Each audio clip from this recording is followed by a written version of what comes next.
largest weekly professional rodeo in the entire USA.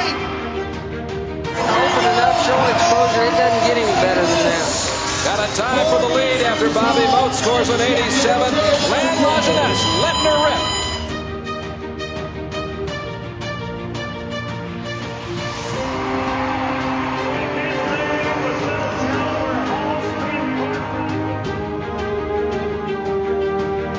Look at this ride. Oh, what a pretty ride. Holy cow. How many of you are ready to get western at the St. Paul Rodeo tonight? 12th National Finals Rodeo. How long has she been doing this? Well, she carried a flag at the very first NFR ever held in Dallas, Texas. You are something else. They set the record. 3.8. What do you say, Las Vegas? What do you say? Woo!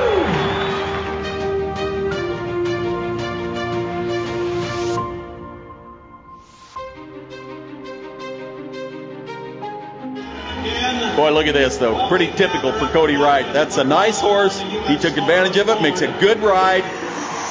What a run for Luke Branquinho. Man. They better look out because that man is on a mission right there.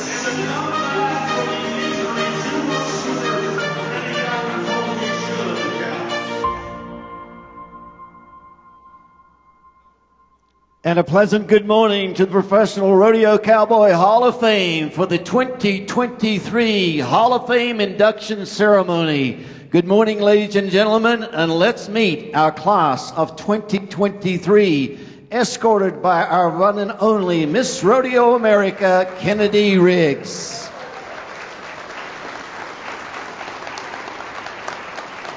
In steer wrestling, Luke Branquinho.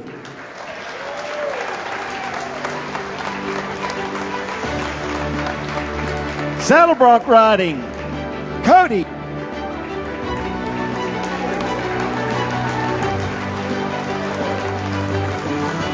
In the notable category, Tom Feller.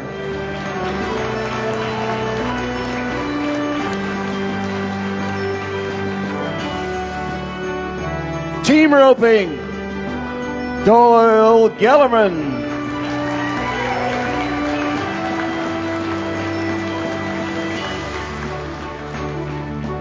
In barrel racing, Sherry Combs Johnson.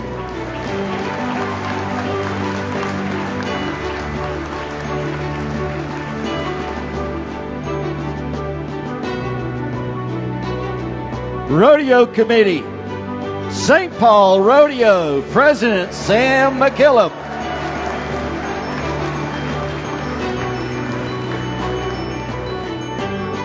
In the notable category, Butch Knowles.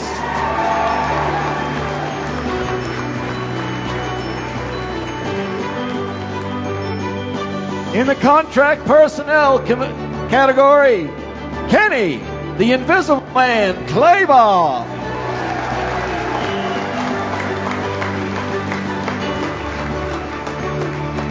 In the livestock category, number 408, Nightjacket, represented by his owner and breeder, Mr. Jim Zinzer.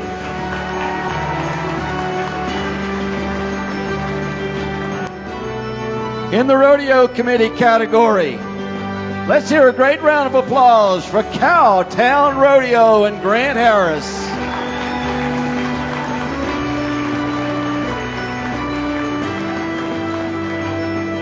And in the notable category, Faye Ann Horton Leach.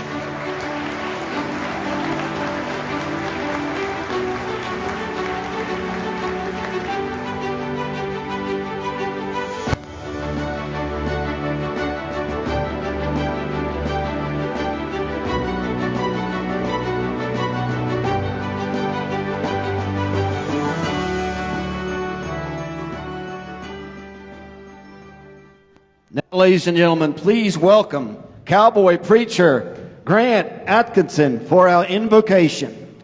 And let's bow together and honor our Creator. And Heavenly Father, we have to be some of the most grateful people on earth We have the privilege to be right here in the United States of America. Cowboys and cowgirls from Canada, maybe Mexico, but we love this nation, even with all its problems, the greatest. And then we have the privilege to be part of the greatest sport in America, rodeo, and to honor those who've excelled at that. And we're surrounded with their pictures and their memorabilia, and we're surrounded with them today being inducted. We're grateful. And then, Lord, we're thankful for our military, and we pray you'd bless our armed forces all over the world and their families and protect them. And most of all, we're grateful for our Lord Jesus Christ to die on that cross for us. And we pray in Jesus' name, amen. Amen. Now, if you're able, please stand for the singing of our national anthem, sung by Holly Spritzer of Loveland, Colorado.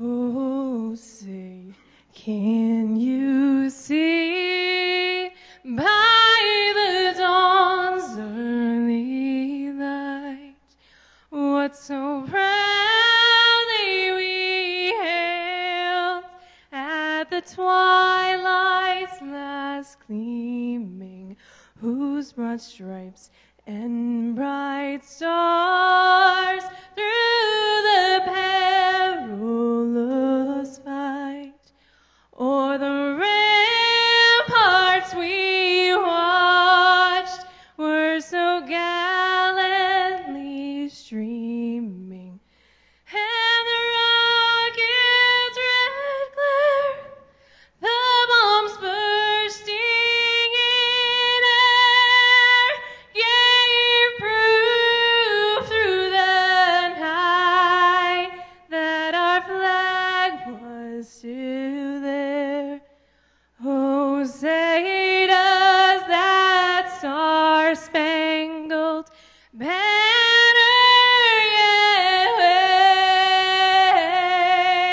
wave o'er the land of the brave and the home of the brave.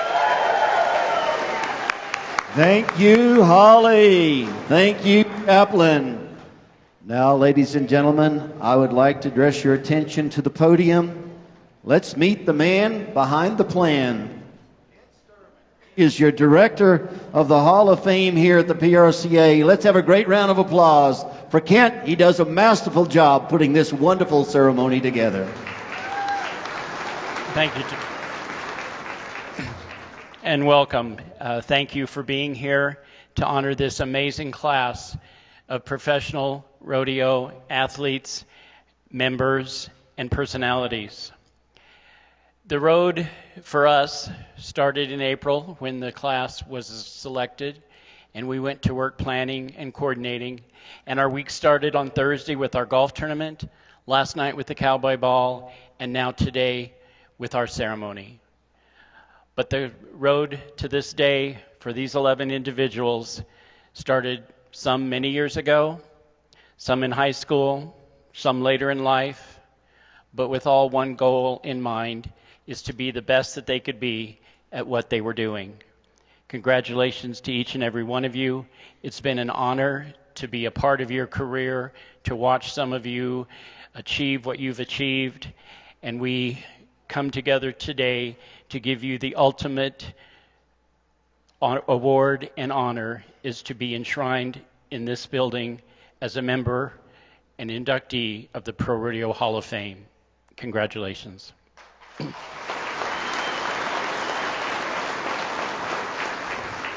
I would like to now introduce the CEO of the Professional Rodeo Cowboys Association, Mr. Tom Glaus.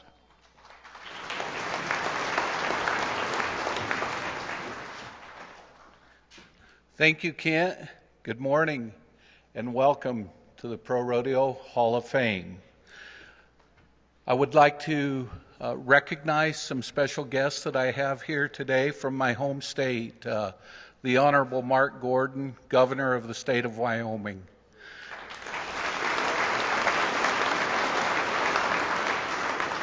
Senator Ogden Driscoll, President of the Wyoming Senate.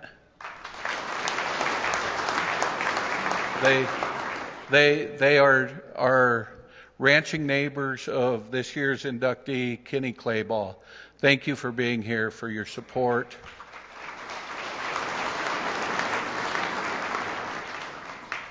Always a fan favorite, national recording artist, tremendous supporter of rodeo, Mr. Red Stigl.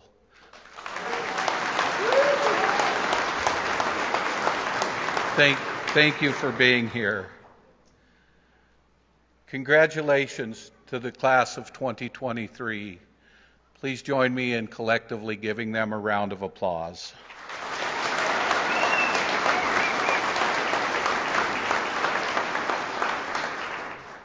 Thank you for being here to the honor, the induction, and recognition of the members and inductees of the class of 2023. For those of you who were not able to attend last night's Cowboy Ball, I am pleased to announce and report it was a great event. The live auction generated approximately $80,000. The silent auction donated almost $10,000. I also want to recognize the following individuals and entities for their generous contributions. Survey Championship Rodeo, Teton Ridge, Gilbert Agaria, Mike Ingram with Eldorado Holdings, Patrick Gotch with the Cowboy Channel, Wyoming Downs, Justin Brands, the St. Paul Rodeo Foundation, Wrangler, Bob Funk with Express Ranches, Mel Potter with Ocean Spray Cranberries, Frontier Rodeo Coffee Company, and Cinch. Collectively, they donated $120,000 to the Pro Rodeo Hall of Fame in this year's inductees' names. Between these donations,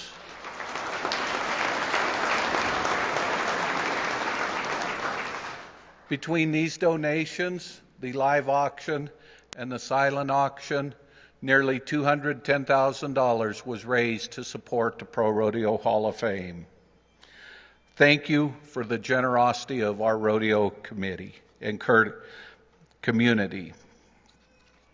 Please give a round of applause to all who supported the Pro Rodeo Hall of Fame.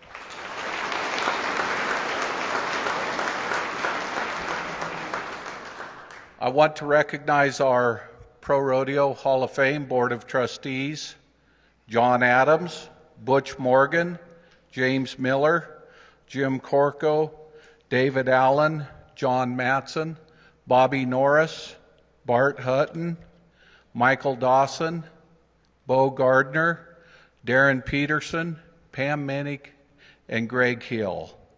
Please stand and be recognized.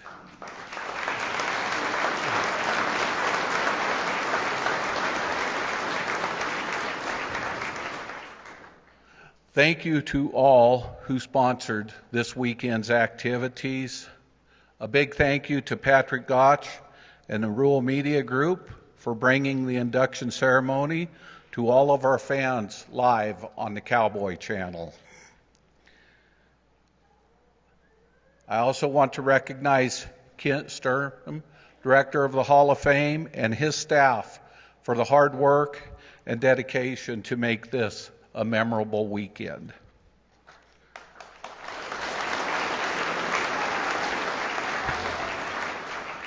Congratulations to the class of 2023.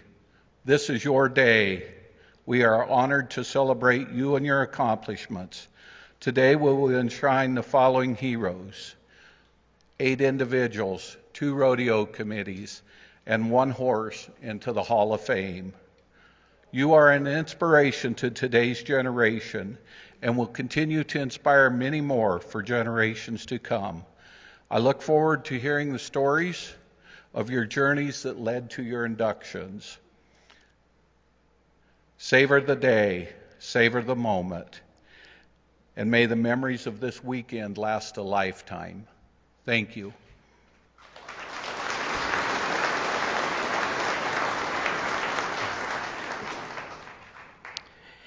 The relationship between the Women's Professional Rodeo Association and the PRCA began many, many years ago, but it was in 2017 that we came to an agreement to induct members of the WPRA into this Hall of Fame. And since then, it's been a tremendous relationship. So now I would like to ask the president of the WPRA and a Pro Rodeo Hall of Fame member, Jimmy Monroe.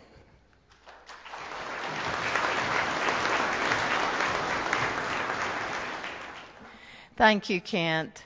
I was here in 1979 for the grand opening of the Pro Rodeo Hall of Fame.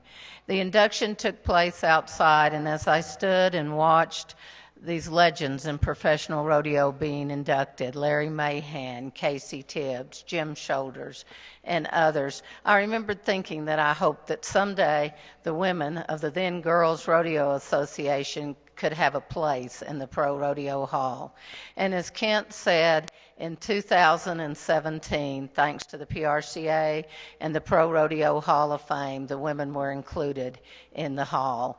And that was a major milestone for our association. And another major milestone for our association is this year. 2023 is the 75th anniversary of the WPRA. 75 years ago, 38 women met in San Angelo, Texas, and formed the oldest professional women's sporting association. As I understand, we're about 2 years older than the LPGA.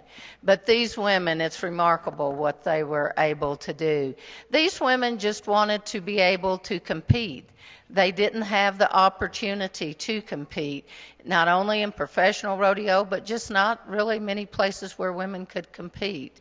So they wanted a set of guidelines and rules that they could compete by, and a set of a way to keep points so they could crown world's champions like the men were doing in their events.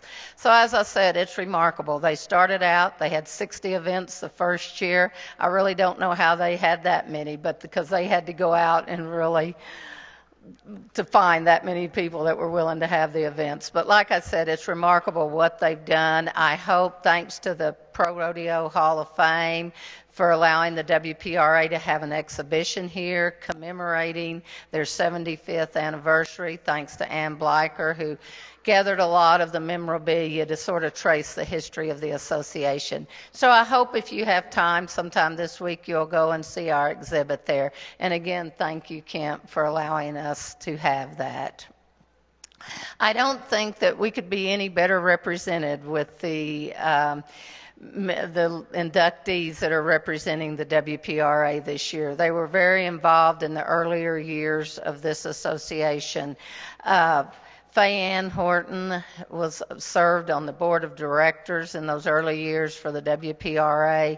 She's a world's champion in tie-down calf roping all around and a bull riding championship in there, and qualified many times for the national finals. Sherry Combs Johnson is, her career is remarkable, qualified in 4 different decades for the national finals. She was at the national finals in 1959 in Clayton, New Mexico, when it was held in conjunction with the steer roping, the team roping, and the barrel racing. Qualified in the late 60s and on into when the barrel racing was held in conjunction with the National Finals Rodeo and became part of it. And then qualified in 91 in Las Vegas. So quite a career. But she also served many years as a director, served as vice president of the association, and she and her sister Florence gave so much back to the WPRA and women in professional rodeo. We're very proud of these ladies and appreciative of what they've done for our association. And just on behalf of the WPRA, I would like to congratulate all of the inductees in 2023 for the phenomenal careers that they've had in professional rodeo, and to thank them for what they've given back to our sport. We just appreciate all that all these inductees have done for the sport of professional rodeo. So congratulations and thank you very much.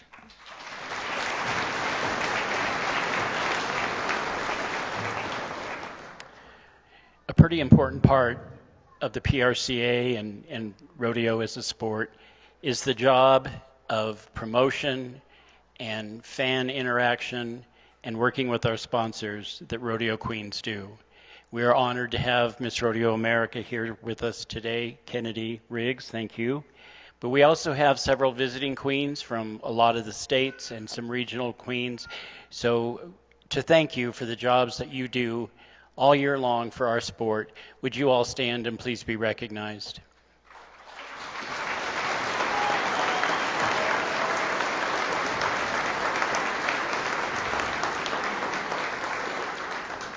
Our MC this morning is no stranger to this organization and this sport. He's a world champion all-around cowboy. I've followed his career for a long time, but first met him when he was inducted here in 2016. Good memory. And but Dave has done so much for this sport, and he's a great friend of the Hall of Fame, and we are proud and honored to have him with us today, Mr. Dave Appleton.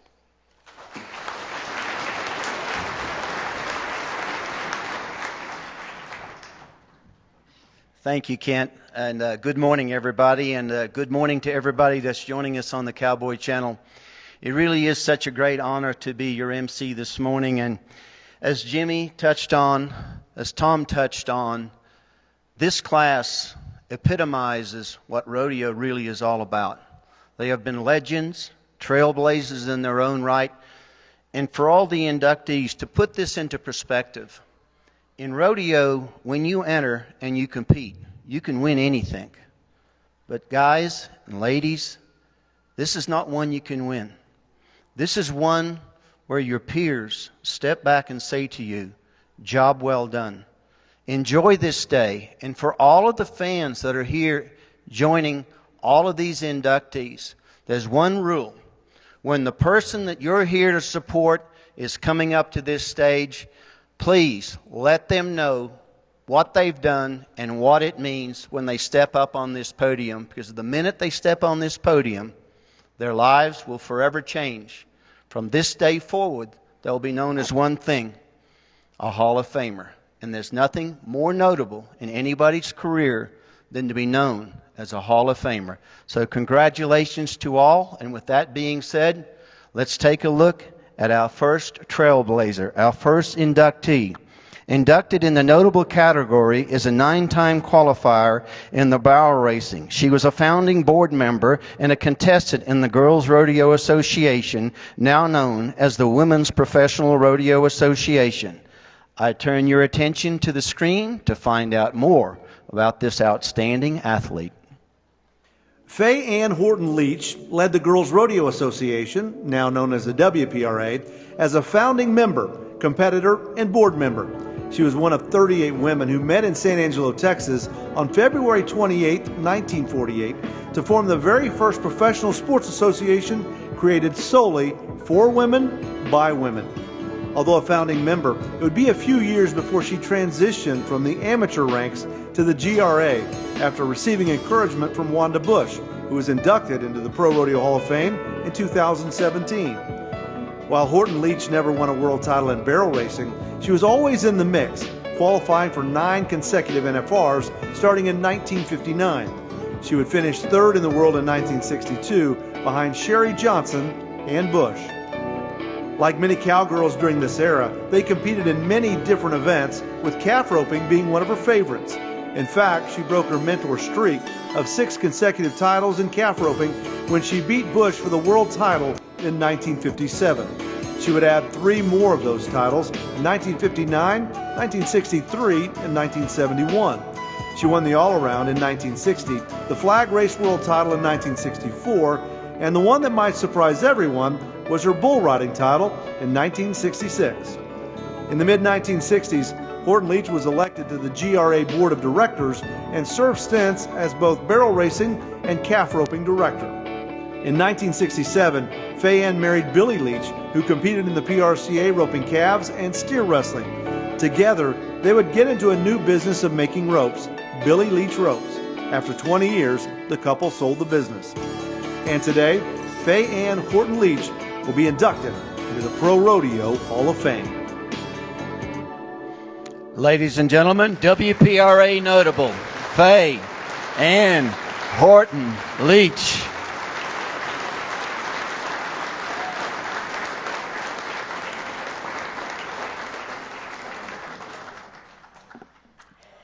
First of all, I'd like to say that this is a great honor, and it's something that's not easily accomplished. But I'm appreciative of all the people that had enough faith in me or what I had done to have me here. But it's something that you don't experience every day in your life, and it is a great experience, and I am appreciative of all of it. Everybody that voted for me to be here, I thank you for that.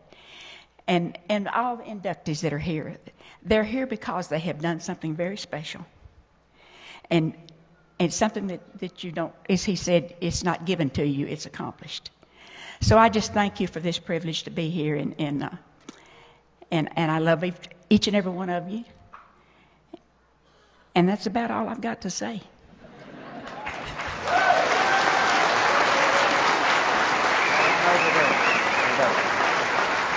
Thank you, Faye.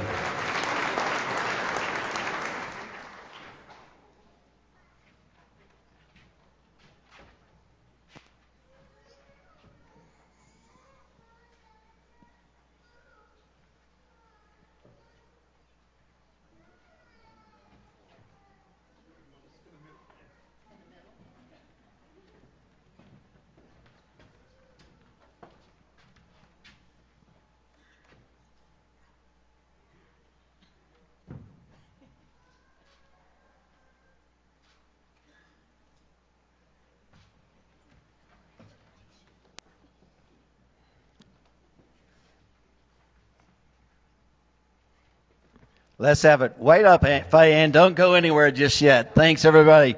We've got a couple more bonus minutes because they're about to go to commercial break on the Cowboy Channel. Faye Ann, come back here. You're not getting away yet. I mean, she exited this stage faster than she turned the third barrel. The great thing about television is, see, here in the room we can have fun. Out there in TV land, they're going to sell something on, the Cowboy Channel. So we're going to get to some bonus time.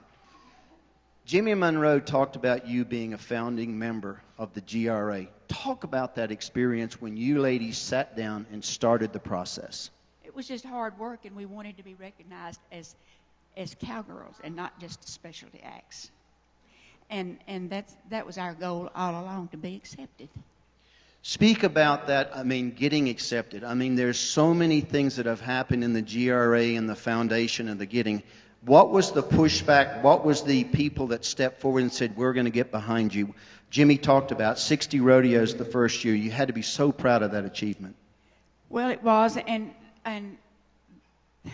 I would say a lot of my people that were behind me and encouraging me was later on my husband, Billy Leach. And where I was raised, people didn't have much faith in anybody that rodeoed, but he did. And afterwards, after they saw that I wasn't some kind of a freak, they kind of got behind me too. So it takes time. It takes time. All right, well, let's have it one more round of applause for this trailblazer, Faye Ann Horton Leach.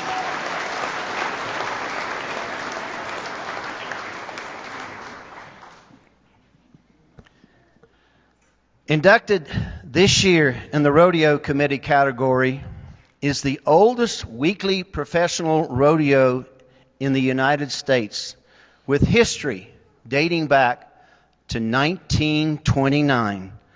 Let's take a look at what this trailblazing family put together when they put together the longest weekly rodeo in the United States.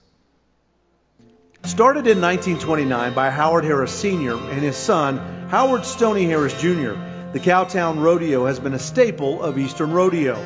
The rodeo was held annually in Woodstown, New Jersey during the Salem County Fair until 1938. World War II paused the rodeo until Howard Baldy Harris, Stoney's son, returned after winning the 1954 National Intercollegiate All-Around Championship. The Harris family worked together to establish the oldest weekly professional rodeo in the United States. Held every Saturday from May through September, the Cowtown Rodeo gained national attention with television exposure in 1958. The exposure continued to the 1970s. The rodeo outgrew its original arena in 1967 when it expanded to its current 4,000-seat arena. Fourth-generation cowboy Howard Grant Harris grew up behind the chutes and joined the ranks of the PRCA at age 17. He established himself as a competitive saddle bronc rider, winning the Northeast Circuit Saddle Bronc Championship 3 times. In 1978, Harris and his wife Betsy bought the rodeo, and shortly afterward, Harris hung up his competitive spurs to produce the rodeo full-time. Grant and Betsy passed the rodeo to the 5th generation, their daughter Katie and her husband R.J. Griscom. They took over daily management in 2020. Cowtown Rodeo is unique in the fact that they have not only produced rodeos all over the East Coast, from Rutland, Vermont to Raleigh, North Carolina, but also raised most of their bucking stock. The bucking horses seen today are grandsons and granddaughters of those seen in the early 1970s. Cowtown Rodeo Inc. makes headlines again, this time with induction into the ProRodeo Hall of Fame.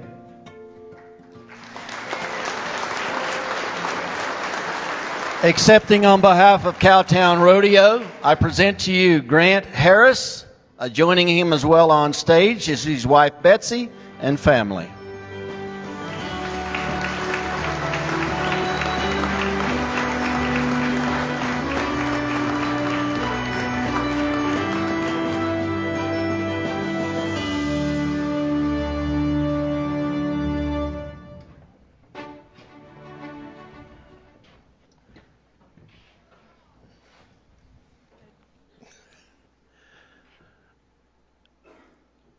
We are very honored and humbled to accept this award. Our thanks go to the selection committee here at the Hall, and congratulations to all the other inductees. I use the word we because it is we. Now, I've got 5 minutes to kill, and I'm going to use some of it. RJ, the apple of my eye, Olivia, daughter Kate, grandson Nate, daughter Courtney, son-in-law Jake, Lily, Cade, and Sam, and Betsy. And I had never had an opportunity to come and visit this hall before this morning, and I took a walk around, and I get to looking at all the other previous inductees. And by golly, I know a lot of them. A bunch of them come stayed at our house over the years. And these guys, past and present, are our heroes. And the bigger picture of things, they're part of our rodeo family. And family is what our operation is all about. Starting with my great-granddad, all the way down to 6 generations later. We're all involved in the rodeo business. But it goes beyond our blood, our immediate family. At Cowtown, the guys that work for us, sometimes for several generations, that help us put the rodeo on every Saturday night are part of our family. The spectators who come now for generations to watch our rodeo, the butts in the seats is what paves the way for everybody. They're our family too. And then we've got the big family. And again, we're very honored and proud to be a part of that family. Thank you very much.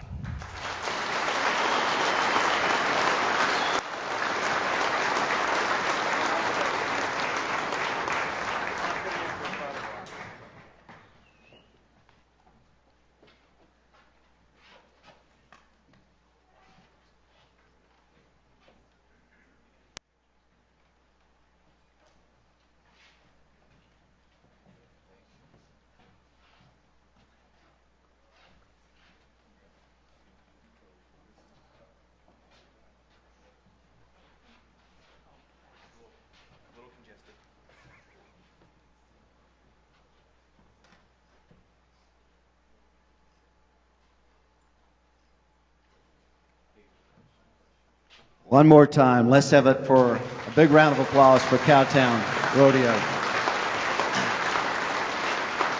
As they go to commercial break, Grant, you and I were talking a little bit before.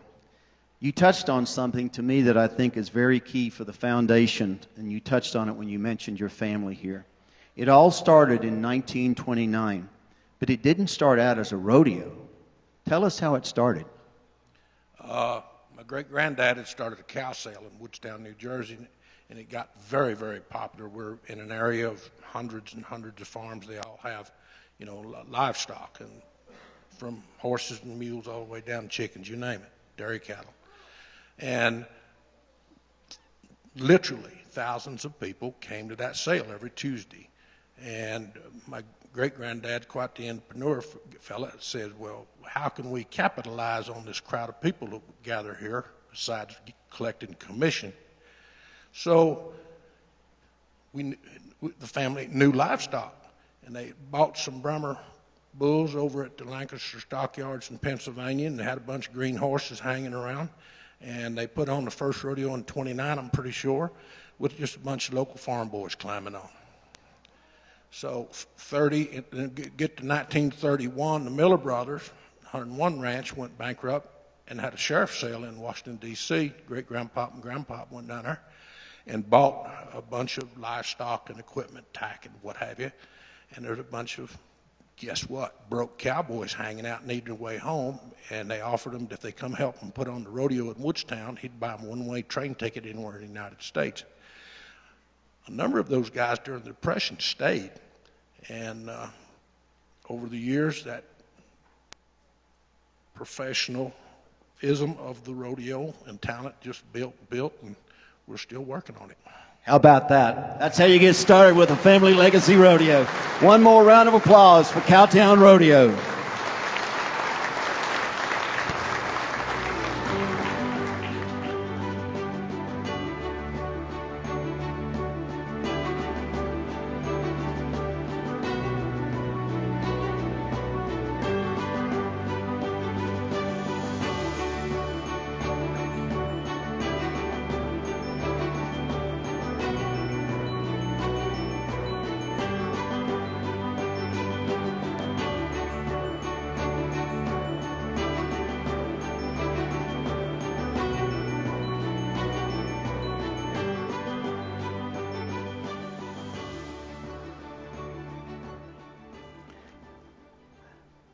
Inducted in the livestock category is one of the premier bucking horses of the PRCA, selected to the National Finals Rodeo 8 consecutive times. Number 408, Nightjacket, was a cowboy's dream. Let's learn more.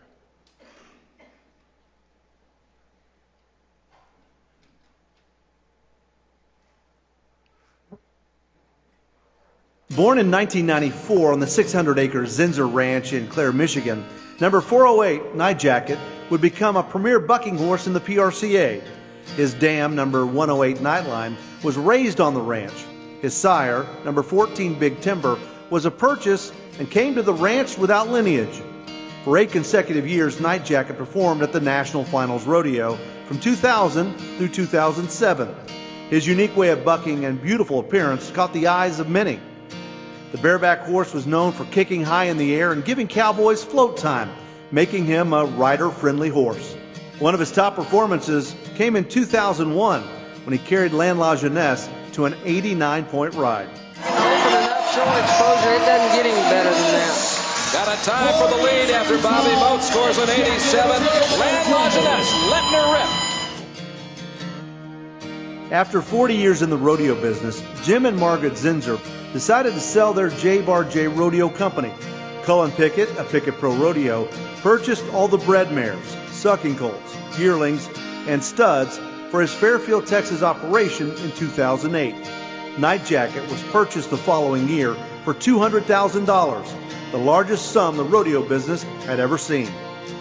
Cullen's foresight into breeding bucking stock has brought recognition to Nightjacket and his offspring. Nightjacket's approximately 60 direct descendants have over 240 NFR qualifications among them. Included on the list, 4 PRCA Horses of the Year and 2 Horses of the NFR. In 2010, 16 of his descendants appeared at the same NFR. Nightjacket's lineage has proven to be one of the top bloodlines in rodeo history. Nightjacket passed away in 2013 at the age of 19. And today, he takes his rightful place in the Pro Rodeo Hall of Fame. Let's welcome to the stage his owner and breeder, Mr. Jim Zinser. Also joining Jim on stage is Mr. Cullen Pickett.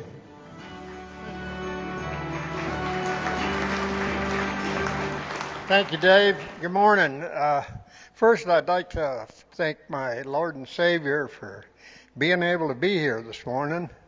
They went over a lot of things that I was going to say right there on the screen, but I'd like to thank the Pro Rodeo Hall of Fame and their great staff. I'd like to thank Gary Yonkers for putting our display together, and I feel it's really important to thank Cullen and Mandy Pickett for carrying on this bloodline like what they have.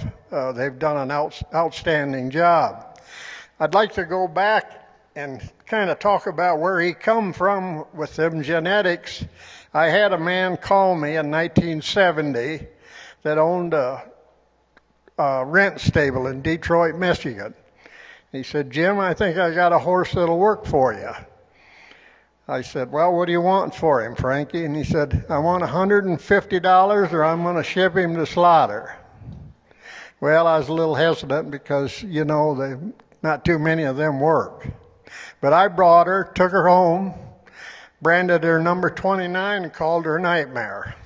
We started, we started taking her to rodeos, and I don't know or the right word to say how good she was, but maybe outrageous would work.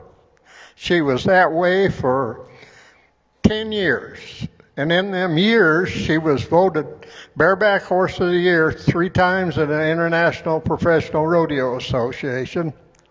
She had 4 sons. 3 of them won Horse of the Year. And then she had Nightline, which we'd been waiting for, you know, to carry on the genetics with. And she also won 3 titles as Bareback Horse of the Year. So, you know, there's a lot of genetics there. The kind of cool part about Nightline when she had that baby is it looked like somebody had painted that colt, like put a jacket on it. That's where my wife's come up with a name that we need to call him Nightjacket. So it was pretty cool. And it was in that picture because that colt was just a matter of a few hours old when we found him there in the pasture. So we've kind of rocked along there, and I better look at my notes.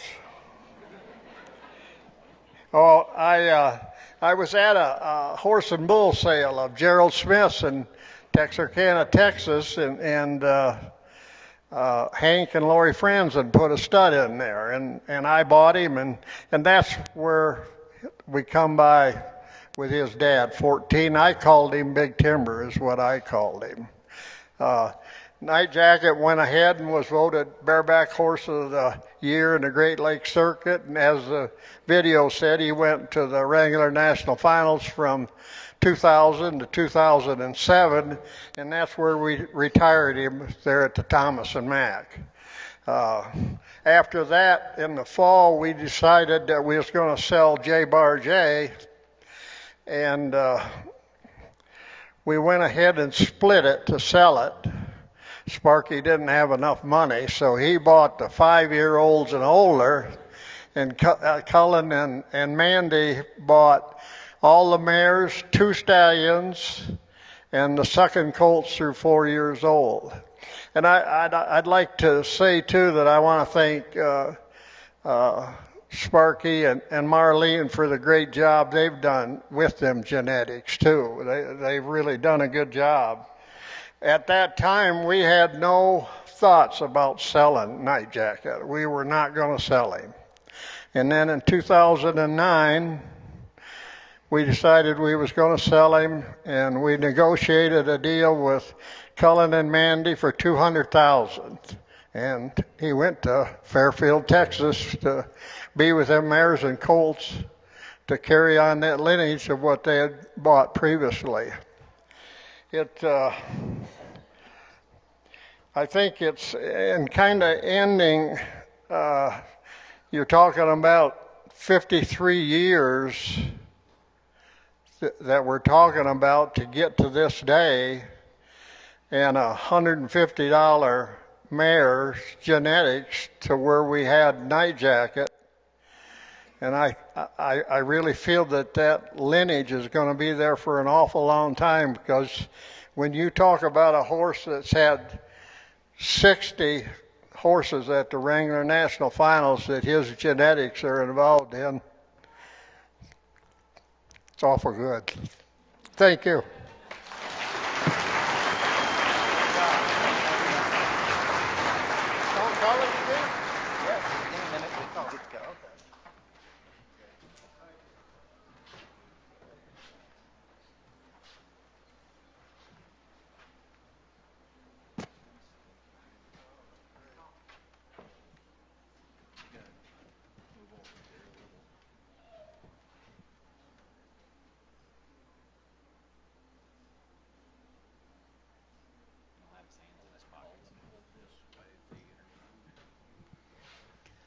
Okay, Cullen. Jim set the stage. While we go to commercial break, talk about what did you see in the vision when you stepped in there and you guys said, hey, we want to, when Jim talked about selling, I mean, you were buying so much genetics, so much history. What did you see and what the legacy it had already done?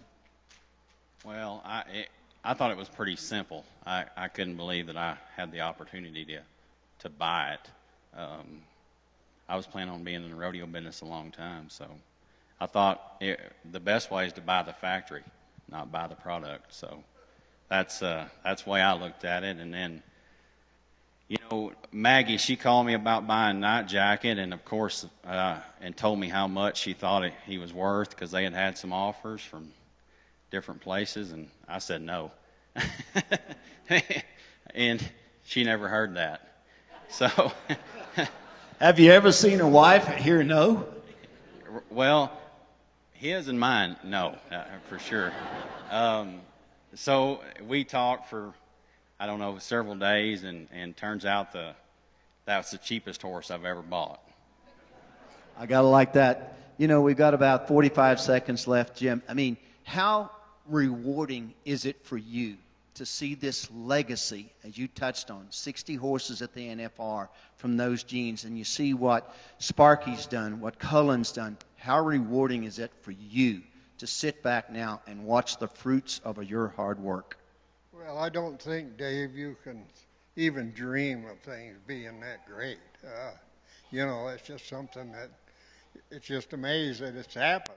You know, I've seen it shaping up through the years, but for to get here, you know, like I told you the other morning, you dream of maybe being here, but I never dreamed about being up on this stage. You know? The only thing I got to say to you is where the heck were you when I was rodeoing? Because I'd love to have got on that rascal. Let's have one more round of applause for the representatives of the legendary Nightjacket, Cullen Pickett, Jim Sinzer.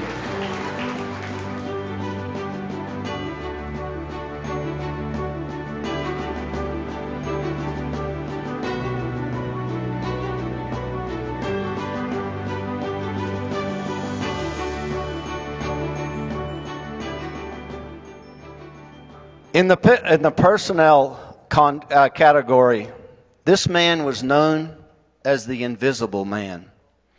7 times to the National Finals Rodeo as a pickup man. This video says it all. Kenny Clabaugh has had many names over his nearly 40-year career as a rodeo pickup man. The Invisible Man and Mr. Smooth have been 2 of the most popular. Clabaugh has earned these monikers due to his uncanny ability to be in the right place at the right time to save the bareback or saddle bronc rider from a very nasty situation. He's also been credited with being more concerned with the cowboy than his own safety. Clabaugh got his start while sitting atop the chutes at Casper Junior College. They needed a pickup man, and Coach Dale Stiles chose him to take up the job. Eventually, Clabaugh found himself picking up cowboys from the college, high school, and amateur rodeos in Montana, Wyoming, and South Dakota. He joined the PRCA in 1983 and was chosen in his rookie year to work the National Finals Rodeo in Oklahoma City. Over his career, Clabaugh worked the National Finals Rodeo a total of 7 times. He picked up at 20 National High School Finals and 6 National Intercollegiate Rodeo Finals, 2 National Indian Finals, 1 Old Timers Rodeo Finals, and 1 Dodge National Circuit Finals. In 1993, Clabaugh was voted the National High School Man of the Year. Clabaugh was quick to credit his success to his horses and his partners. He retired in 2001 to his ranch in Wyoming. Today, the Invisible Man picks up a new honor, that of being inducted into the ProRodeo Hall of Fame. Kenny Clabaugh.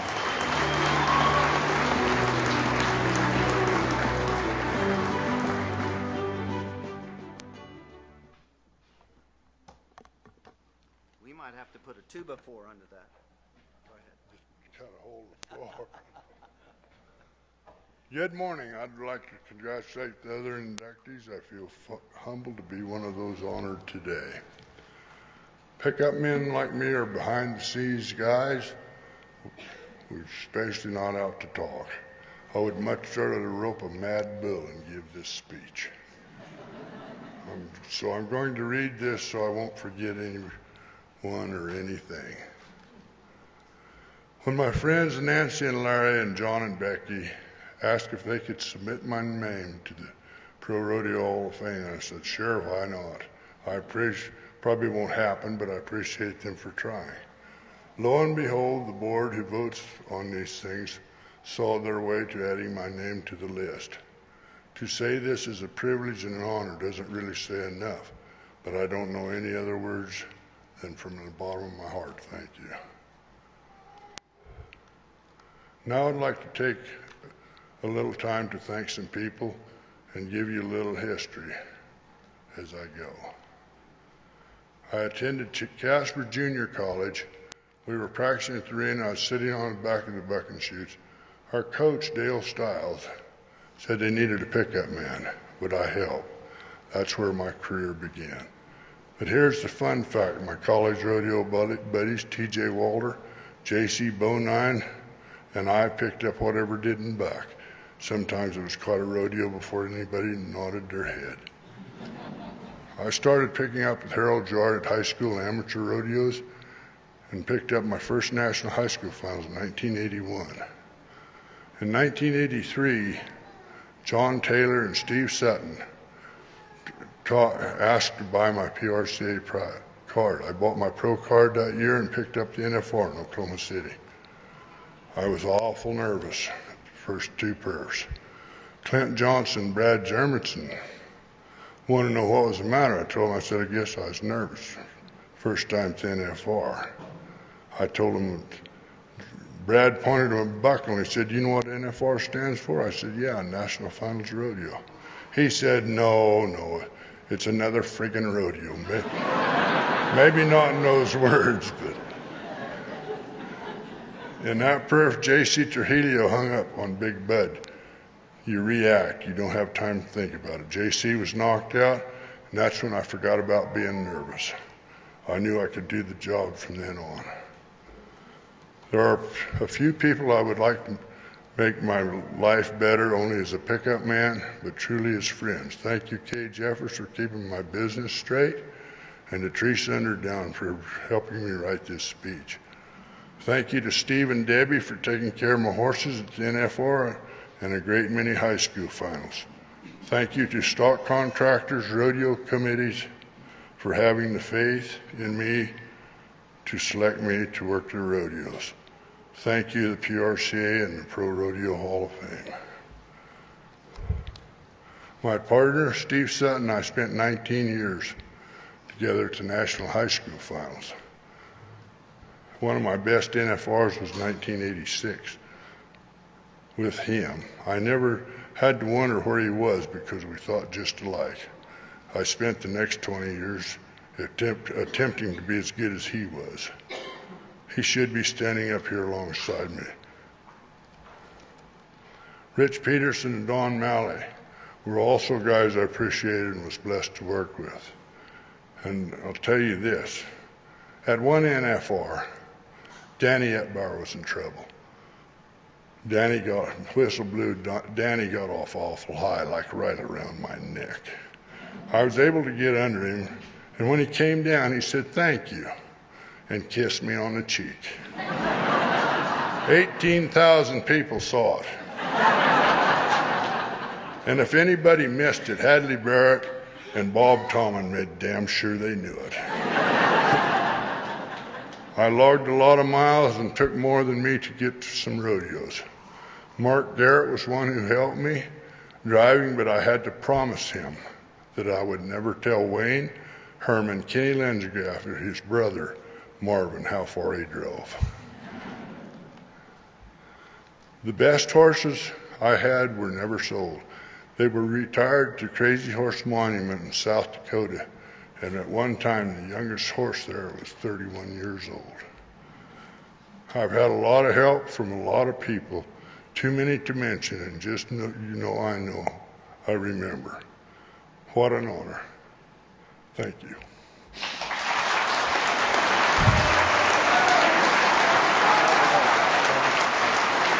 Hook up with your chair.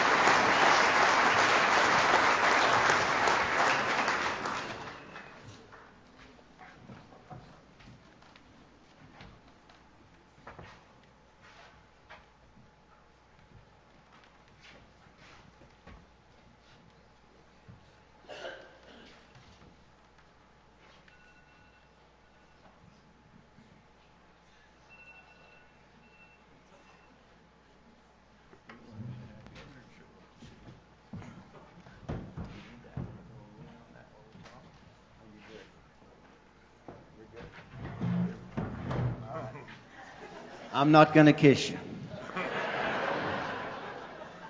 Kenny, everyone talks about you being the invisible guy. When you're invisible, you're good.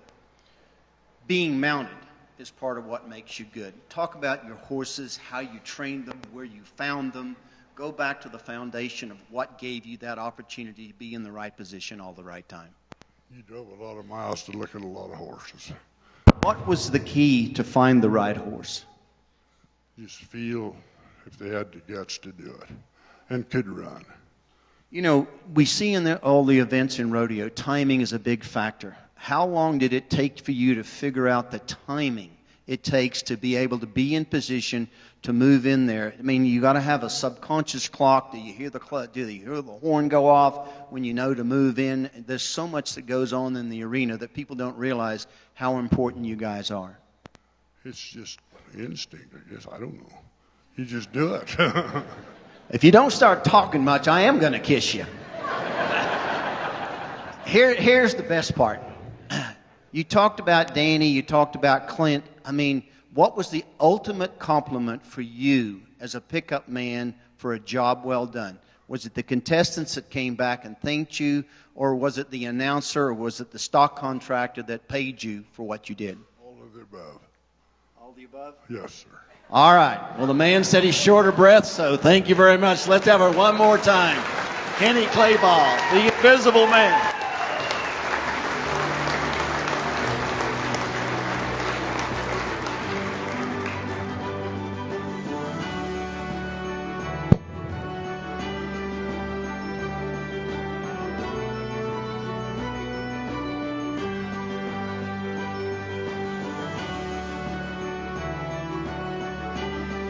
Moving on in the notable category, how many people are known as an icon?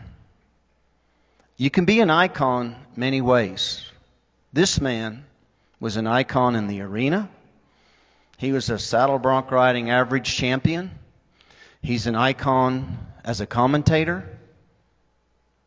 I don't need to say much more because the man that works with him the most, a guy named Jeff Meadows, is going to tell you all about him. As a young boy, Brian D. Butch Knowles spent his summers at his family's remote eastern Oregon Drusy Ranch. It was there that the fire was lit and the dream of being a cowboy began while listening to a live radio broadcast of the Snake River Stampede. It wasn't long after that he entered junior rodeos in all the events and earned multiple event championships, including the 1972 and 73 Oregon High School All-Around Cowboy title. Knowles would also go on to win the National High School All-Around title in 1973. He packed that success with him in college. Competing for Walla Walla Community College, he was a force in all three riding events, winning the all-around titles in the Northwest region. Knowles was the runner-up for the National Intercollegiate Rodeo Association National All-Around titles in 1975 and 77. In 1974, he joined the PRCA, competing in all three riding events, but saddle bronc riding is where he would find his greatest success. Throughout his career, he won saddle bronc championships at Calgary, Ponoka, Salinas, Pendleton, St. Paul, the Cow Palace, Greeley, Red Bluff, Oakdale, Livermore, Caldwell, Kalispell, Lewiston, and many more throughout the Northwest. He qualified 4 times for the National Finals Rodeo in the decade of the 80s and won the NFR Saddle Bronc Riding Average title in 1987. He was a member of the gold medal winning U.S. team at the Calgary Olympics in 1988, where he competed in saddle bronc riding and also rode in the bull riding for Lane Frost. And while he was best known as a bronc rider, he loved bull riding, and he rode Christensen Brothers Bull of the Year Oscar's Velvet for 94 points at Longview. Knowles would retire from competition in 1991 with the second Pendleton Roundup saddle bronc title. Butch was still competing when a commentating opportunity arose. A television booth was not his plan. His television broadcasting career started off with a famous quote from his good friend Louis Field: "Give it a try. You never know what it might lead to." And Louis was right. Butch had no idea that his next adventure would be an opportunity of a lifetime. His first television broadcast job was the 1988 College National Finals Rodeo at Bozeman, working alongside Red Stiegel on a CBS Sports Spectacular. For the past 33-plus years, Butch has been a familiar voice on the NFR broadcast. Throughout his career, he's done hundreds of shows, featured on 12 different networks.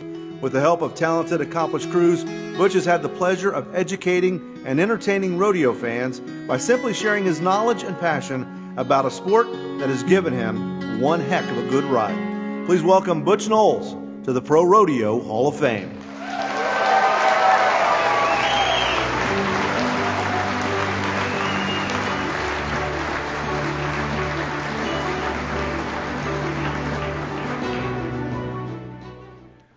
Wow. One thing I want to start off with, I know why Faye Ann was so many times a tie-down roping champion, and she is still really fast at her age, I can tell you that. And a hard act to follow from Kenny Clabaugh. You know, I'm glad I was behind him because I got off behind him quite a few times, and there's never been a better guy step into a pickup saddle than that man right there. So congratulations, and congratulations to all the inductees. I feel so honored to be up here today. It's a little overwhelming, I got to be honest with you.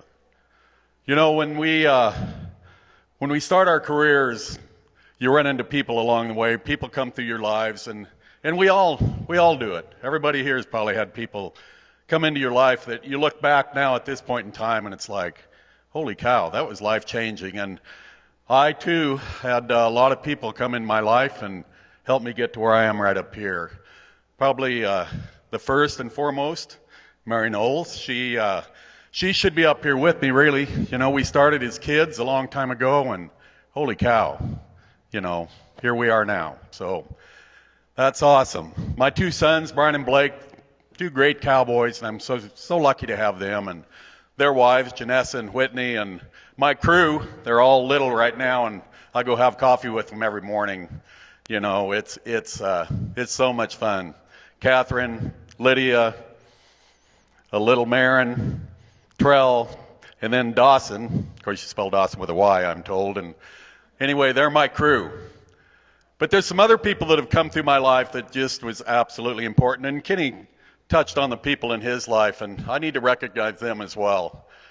There was a young rodeo coach. We talked about Walla Walla Community College, and Tim Corfield was the coach at that time. And he was just a young guy that was just just starting his career, and he called me between my junior and senior year in high school and said, Butch, you want to come here and rodeo for us? And I thought, yeah, that's awesome. Nobody ever offered me a scholarship to go rodeo. And so later that summer, I was lucky enough to win the all-around title in the nation in high school, and after that I had a lot of offers to go to about any school I wanted to go to, but for some reason I stuck with Tim Corfield because he kind of went on a limb, and my opinion that he believed in me before anybody really knew maybe what I could accomplish, and so I went to Walla Walla.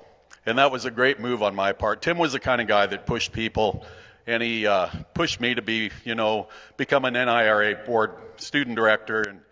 And then later Tim would come along again, and he would come into my life and say, he became the kind of the Tom Glaus of the college world, the director of the NIRA, and he said, we need an analyst at the college national finals. Would you be interested? And at that time, I really was rodeoing all the time, and I was entered in 6 or 7 rodeos, and I had some pretty good broncs, and I actually turned them down, and that's when I was at a rodeo, and I was telling Louis Field about it, and he said, you never know where that might lead. And so then I called him and said, yeah, I'll do it.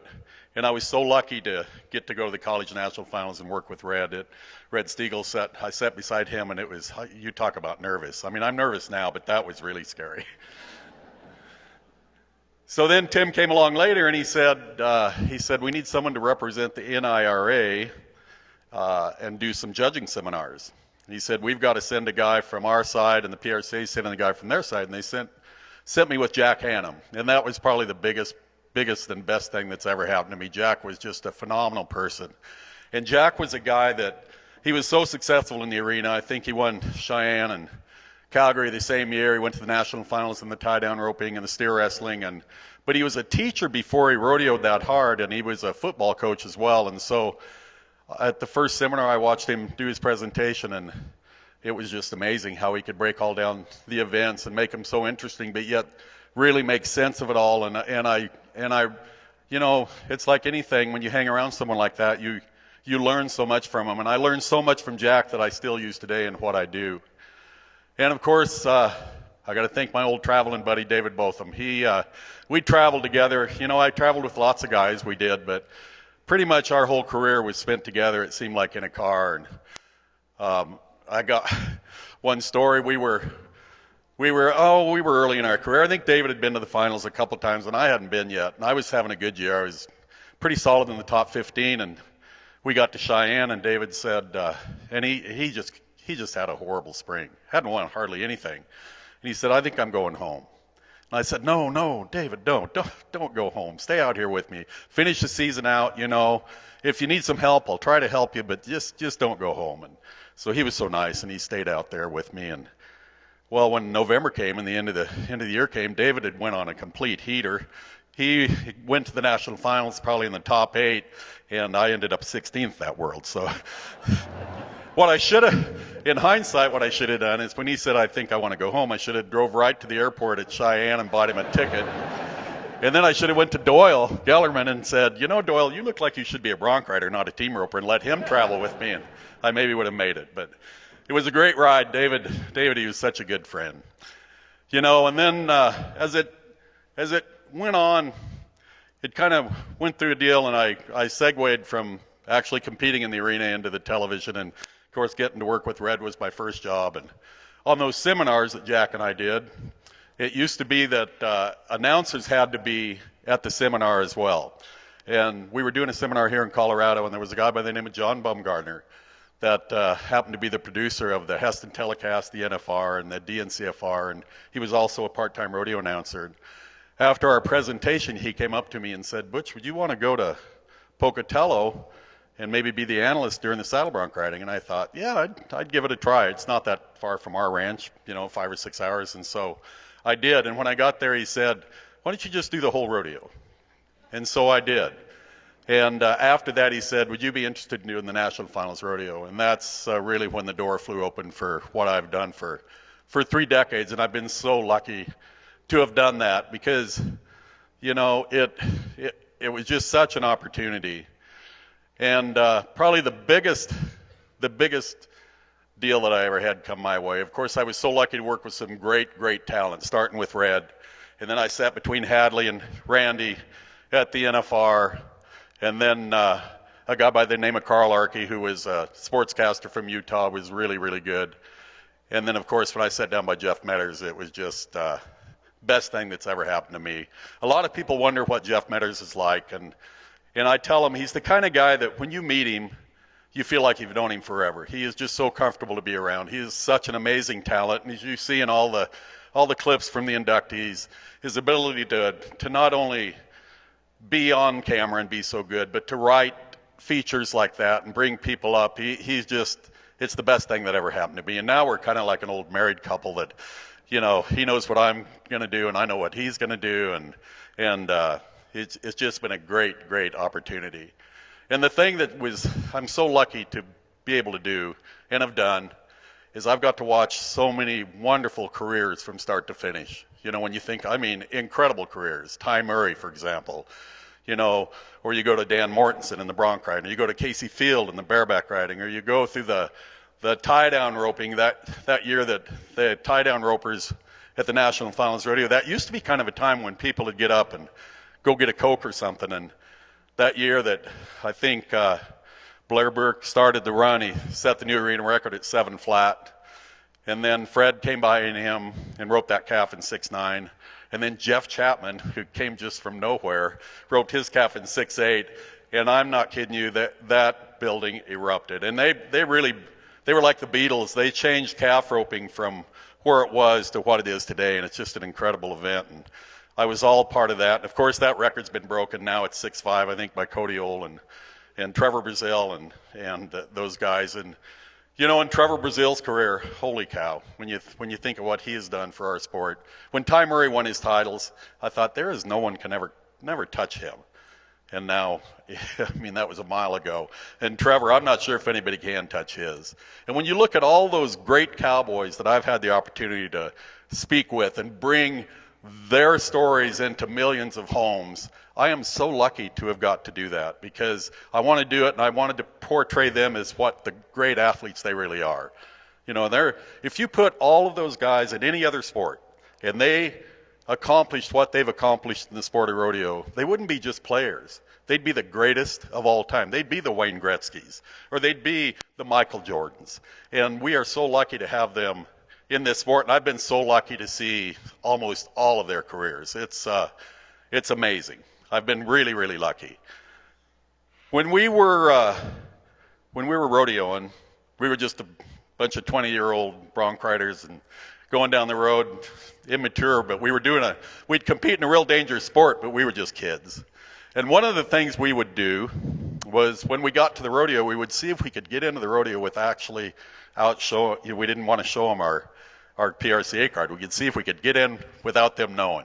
So, and there were lots of ways we did it. I mean, we'd tell them we worked for the contractor. We'd tell them we were plumbers. We were going to work on the plumbing. Or we'd show them we'd have a cassette tape of Chris Ledoux and just hold it in the window and drive by, you know, and not look at them. And it worked a lot.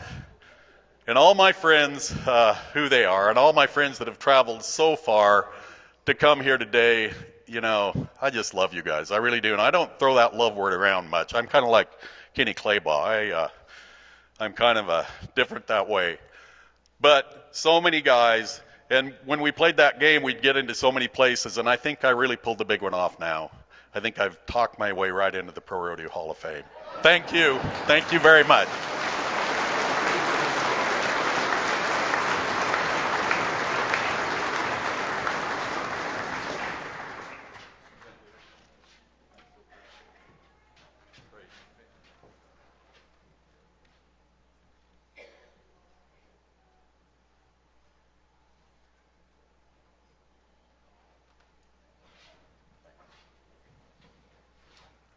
Now the fun part begins. You finished on the perfect spot for me to start. You talked about sneaking into rodeos when you were young. I had the privilege of having dinner with David Botham and your son. We got to telling re-ride stories on you. Tell me about the time you were I think you were still in high school. I believe you entered a couple of rodeos, one of which was St. Paul, but something happened when you got to St. Paul. Would you expand for the audience? Well, when I started rodeoing, I didn't come from a rodeo family. My brother and I and sister just started from nowhere, so we were not we had no idea. The kids today are so far ahead of us. But so I entered the saddle bronc riding in Yakima, Washington. It had a little PRCA rodeo there. I entered the bull riding at St. Paul. So I go to Yakima the night before, and I actually won the bronc riding there. But I didn't have enough money to enter all the events everywhere, so I just was picking and choosing. So I get to St. Paul, and I got there, and they said, you're not up. I didn't get traded, but they said, you're not up till Friday. And I go, what do you mean I'm not up till Friday? I entered for today, and they said, so I showed up to get on, and Jack Kelly, who was a famous bull rider from Texas, he was judging at the time because he was hurt. And I was just in a panic. I was thinking, what am I going to do? And he gets me to the side, and he goes, son, he goes, what's the problem? I said, well, I entered St. Paul for today, and they didn't put me up today. And he goes, well, he kind of explained how it works, well, you didn't get traded and all this. And he goes, I was up Friday. He goes, where do you have to be Friday? And I go, well, I got to be at the high school finals Friday. I got to go to be in that. And he goes, son, you just make sure you're at the high school finals. In other words, it was like, you are too stupid to be at this level yet. And he went on to win the all-round at St. Paul, and check out that picture behind there. Look at the hairdo. Let's have it one more time for this great icon of the sport, one of my true idols, Butch Knowles.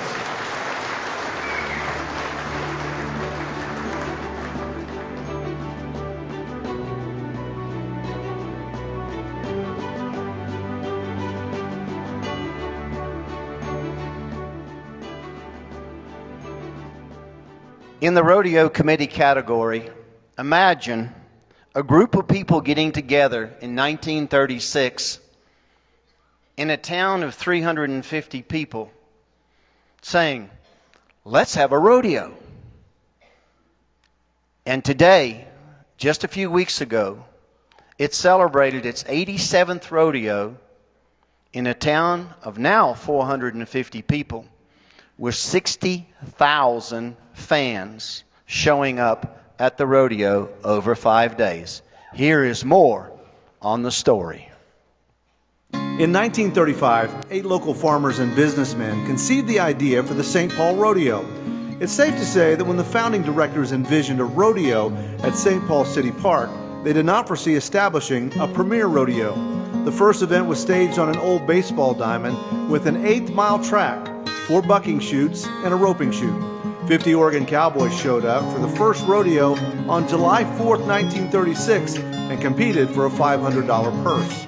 In the early years, there was bareback riding, steer riding events, modified saddle bronc riding, buggy and chariot races, trick riders and trick ropers, and carnival booths with gambling that drew crowds hoping to beat the odds.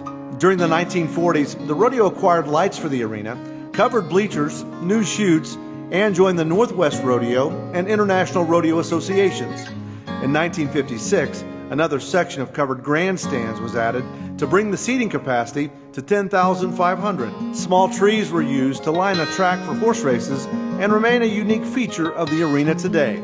The St. Paul Rodeo Foundation was established in 1998 with the mission to enhance and enrich the community by supporting education, local history, and Western heritage through the annual St. Paul Rodeo.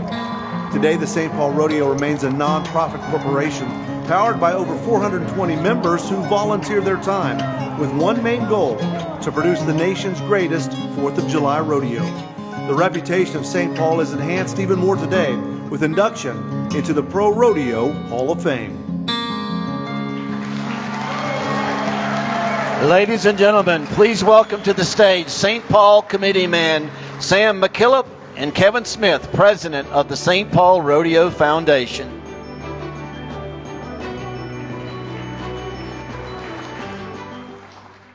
Good morning. Thank you all for being here. What an honor. My name's Sam McKillop, president of the St. Paul Rodeo. 87 years ago, 8 men created a rodeo in Little St. Paul, Oregon. It's grown into one of the premier rodeos in the United States. The only regret we have today is it can't be on this stage with us to accept this honor. It's with heartfelt gratitude that we, the grandsons and granddaughters of those men and women, accept this induction into the PRCA Hall of Fame. ProRodeo Hall of Fame, sorry. We've grown from those days of infancy into what a lot of us call a business today, with over 600 volunteers. Our board of 11 plan the future of our rodeo one day at a time. We've come a long way in 87 years, and there's one thing we've learned in this fast-paced rodeo world, is if you don't grow with it, you'll get left in the dust. With our 6 sellouts last year, that was the first. Thanks to our stellar marketing team and our social media experts for getting us out there in front of the fans. At the end of the day, though, it all comes back to the type of people being inducted today. The cowboys, cowgirls, contractors, and stock that have put time in to be the top of their game. To them, we say thank you. Saw a little quote the other day that talks about this front row. Champions don't come to show up to get everything they want. They show up to give everything they have. And these inductees have done just that. God bless, long and live Cowboys.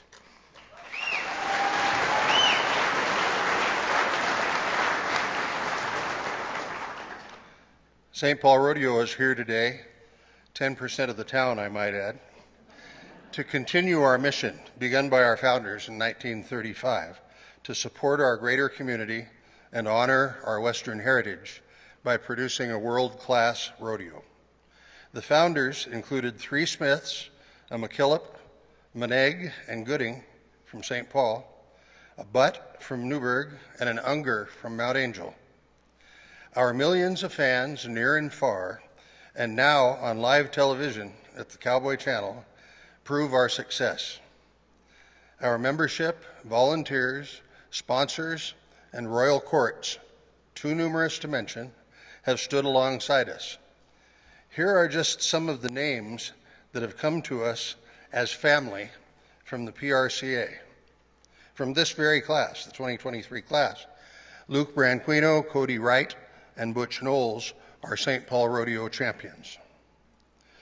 Logan, Lambert, Tallman, McKee, Campbell, Carper, Kenyon, Feist, Tucker, Christensen, Vold, Growney, Kish, Bridwell, Corey, Lang, Corco, Hutzel, Sundstrom, Sankey, Plogger, Lane, Peth, Smets, Baumgartner, Rasmussen, O'Connor, Maudie Montana, Jay Sisler, Obrist, Leon and Vicky Adams, the Satellites, the Model T Ford and Pig Racers, the Flying Cossacks, Garcilaso, the Bandit, Blair, Full Throttle, the Lopemans, and Al Gerard, Ruth Nicholas, Cindy Schonholtz, Karen McKillop, Warpaint, Black Smoke, Red Rock, Scholes Pacific Bell,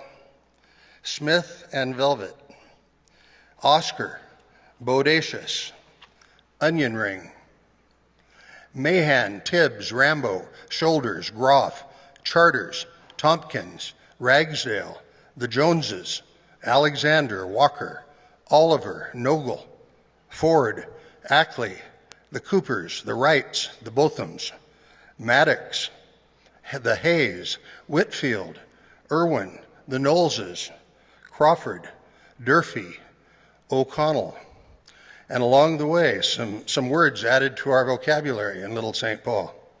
Trail Ride, Tack Room Saloon, Gold Spurs, Rodeo House, Outpost, Chicken Barbecue, Strawberry Shortcake. To sort of wrap it, in 2018, a man who's become our official cowboy poet at St. Paul, Tom Swearingen, came and joined about 10 of us around an oak table at my aunt and uncle's house. We told him the long stories of the St. Paul Rodeo, and he put it together like this. He came back in 2 months, and I was astounded. St. Paul Rodeo. I've heard some great rodeos, big and small, throughout the West, and I've heard of lots of others that some folks might think the best. But the one I'd like to brag on, that I argue tops them all, is way out west in Oregon in a town known as St. Paul. In the heart of fertile farmland, where there's just one traffic light, a few hundred welcome thousands for ProRodeo done right. There you'll find a round arena, pretty much like way back when. The show started in the 30s, from the dreams of just 8 men. 5 nights of world-class rodeo, capped with fireworks in the sky, plus family day, fun matinee, and parade 4th of July. Generations have made memories around Independence Day, celebrating Western spirit and birth of the USA. There are bucking bulls and broncos dodging trees out in the dirt. Cowgirls fly clover-leafing cans, champion roughstock bringing hurt. Doggers and tires racing time, team ropers chasing down steers. Barrel man joking, bringing grins, and of course, there's ice-cold beers. Plus many other sights and sounds that add fun to the event, like fine art and entertainment in the Wild West Art Show tent. There are games and rides and vendors, once a year food concessions, and when it's through, the parish priest will hear tack room confessions. But the heart of what goes on here is a town that has desire to honor our Western lifestyle and keep lit tradition's fire. So join me, won't you, raise a toast to the town that hosts this show. Tradition stays alive today at the St. Paul Rodeo.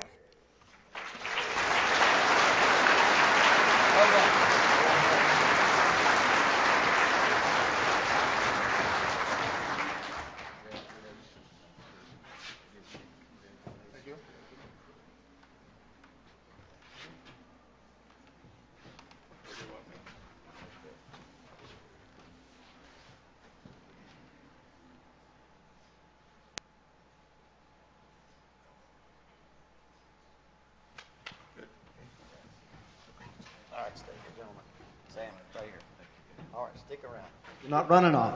No. We got a commercial break. We got time to kill. All right, Sam, I'll get to you first. When I looked at the history of St. Paul, the founding original guys, I saw a McKillop. Yes, sir. You're a McKillop. Yes, sir. Expand.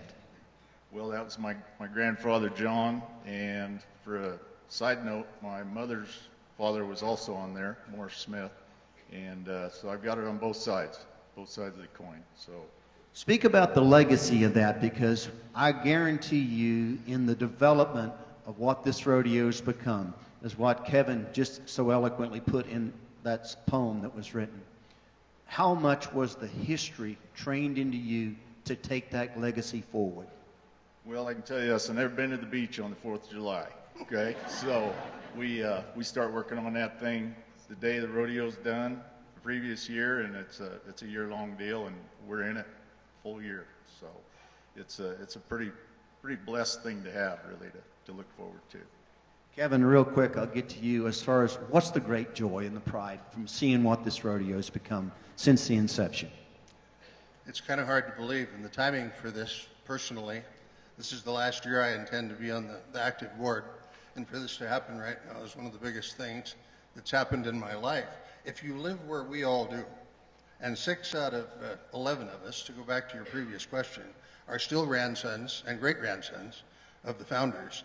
But if you live out there in St. Paul, and these rodeo people know this, our year revolves around December Christmas and Cowboy Christmas. It just goes round and round, just like that, and we love it that way.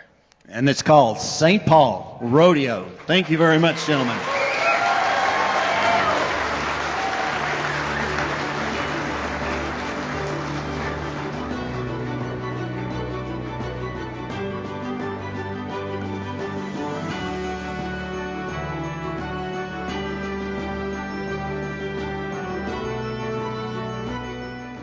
Our next inductee will complete a family trifecta of honorees, joining her horse and her sister as the member of the Hall of Fame category in barrel racing.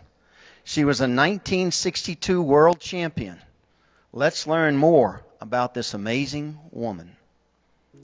Sherry Combs Johnson completes the family trifecta in 2023, joining the hallowed halls alongside her world champion horse, Star Plotted, or Red, who earned induction in 2017, and her sister, Florence Uri, who was inducted as part of the class of 2019 in the notable category for the WPRA. During her career, she qualified for 12 national finals rodeos, the first coming in 1959 at the first GRA finals in Clayton, New Mexico, and the last in 1991 under the bright lights of Las Vegas. That's a span of 4 decades, 1959 through 1968, 1970, and 1991. She won her first WPRA world title in 1961 in the all-around category.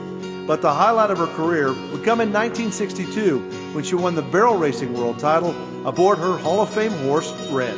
Red holds a unique record in the world of professional rodeo, one that's not likely to ever be duplicated. The sorrel gelding won 2 world championships in the sport in a single year and contributed to a third. Red carried his owner, Johnson, to the GRA world title in barrel racing, and close family friend Tom Nesmith to the RCA world title in steer wrestling, and helped the Oklahoman also claim the RCA all-around championship, and he did it all in 1962. While Red is considered Johnson's once-in-a-lifetime horse, she also trained 6 other horses that carried her to the NFR, and an additional 3 others that carried other competitors to the national finals. Johnson gave back to the WPRA, serving on the board of directors from 1963 through 1971, including a stint as vice president. She was named Coca-Cola Woman of the Year in 1997 and was inducted into the National Cowboy and Western Heritage Museum in Oklahoma City in 2005. It's induction time again for Johnson. This time, it's the Pro Rodeo Hall of Fame. Ladies and gentlemen, Sherry Combs Johnson.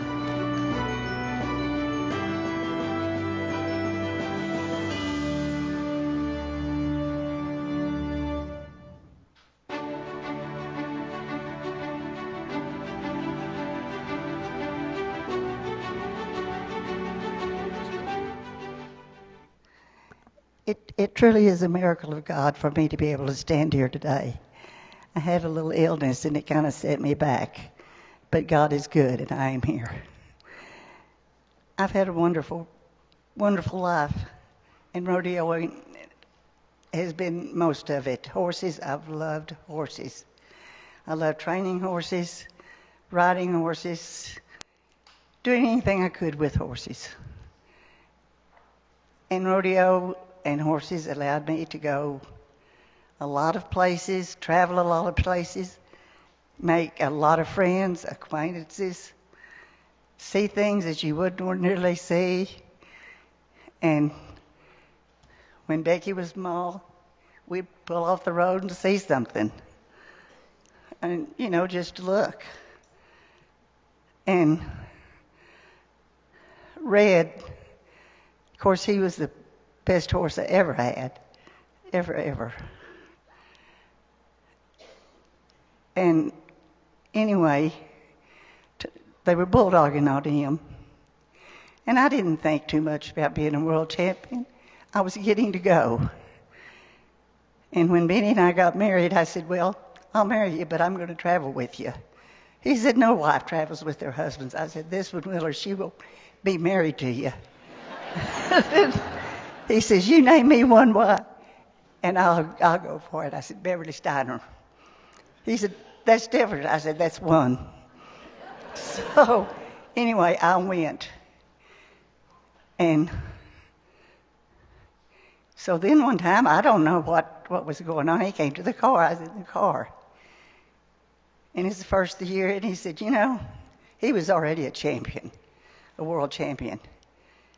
He said, you get tapped off right, we're gonna make you a champion. I said, okay. So he hauled me. He took me. And I was a world champion. And for that I will always be grateful. And being a world champion, you do get to meet more people, I do believe. And it's a special honor to be one. But it's not like this one. This is the biggest. It just nearly puts you on your knees to be in this Hall of Fame. It's such an honor.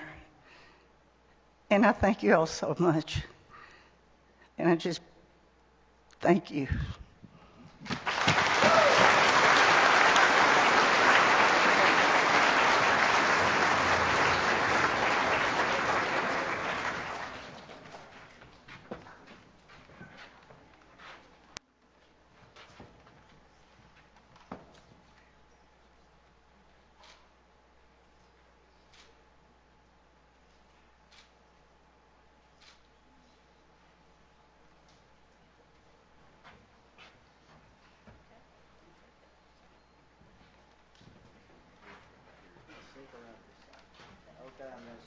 On you on this side.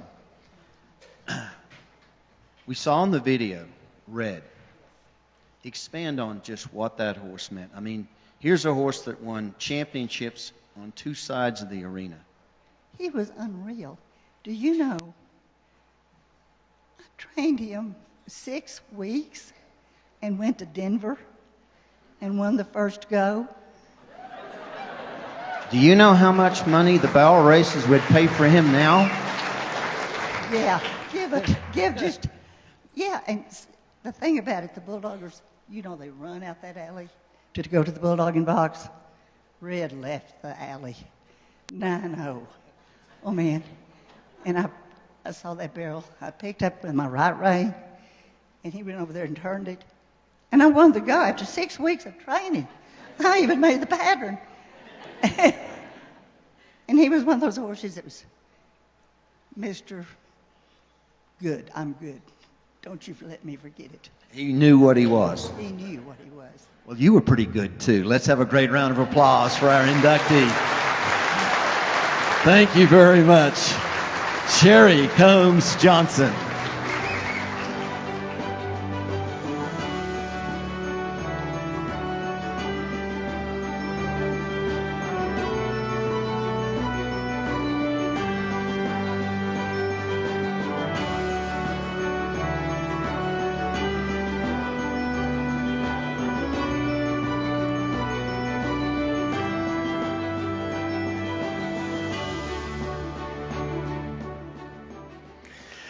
This next inductee qualified for the National Finals Rodeo an impressive 25 times.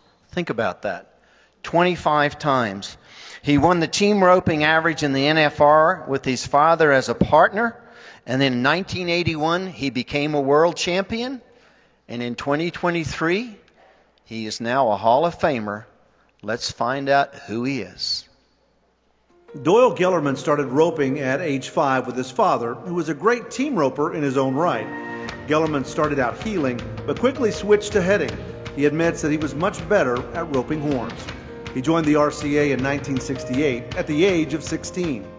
Gellerman made his first National Finals Rodeo in 1972, the last year where 5 rounds were dally tying and 5 rounds were team tying. In 1973, Gellerman chose his father to rope as his partner. They finished second in the NFR average. Overall, Gellerman qualified for 25 national finals, including a streak of 22 in a row from 1976 through 1997. Gellerman won the NFR average in 1976 with Frank Ferreira Sr. The next year, he teamed up with Walt Woodard.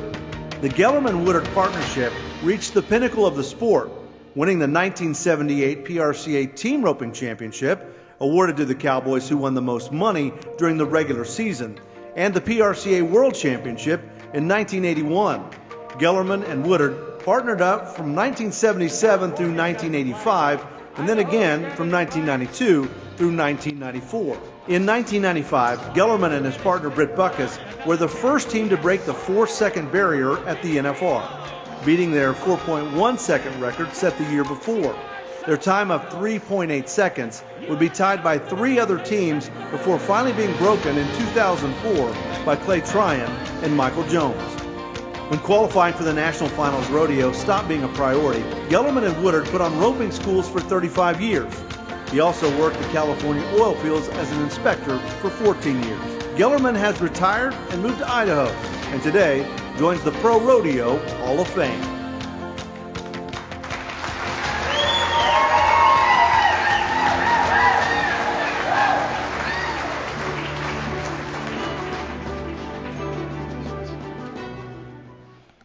Well, it's pretty easy to see that rodeo was a huge part of my life. I was fortunate as a kid growing up in California. In the 60s and 70s, that's where you wanted to be if you were a team roper, because that's where all the best in the world were. I'm not saying other states didn't have great team ropers, but the best team ropers out there lived in California. And a lot of them, I was fortunate to grow up with a lot of world champions. And whether, watching them rope or talking to them, I learned something from each one of them. And I'll just always remember how much those guys helped me. As a kid growing up, we didn't have 100 rodeos like they do today. We didn't have the Cowboy Channel. We were lucky if we got to see one. And I remember in 1966, Wide World of Sports was filming the last go-around at the NFR in Oklahoma City. And I knew Ken Luman had a chance to win the world that year. And I remember that was the longest day of my life. I could not wait for that day to end so I could watch that rodeo. Anyway, that night, got to watch Ken cinch the championship. And I'd never really thought about being a champion. And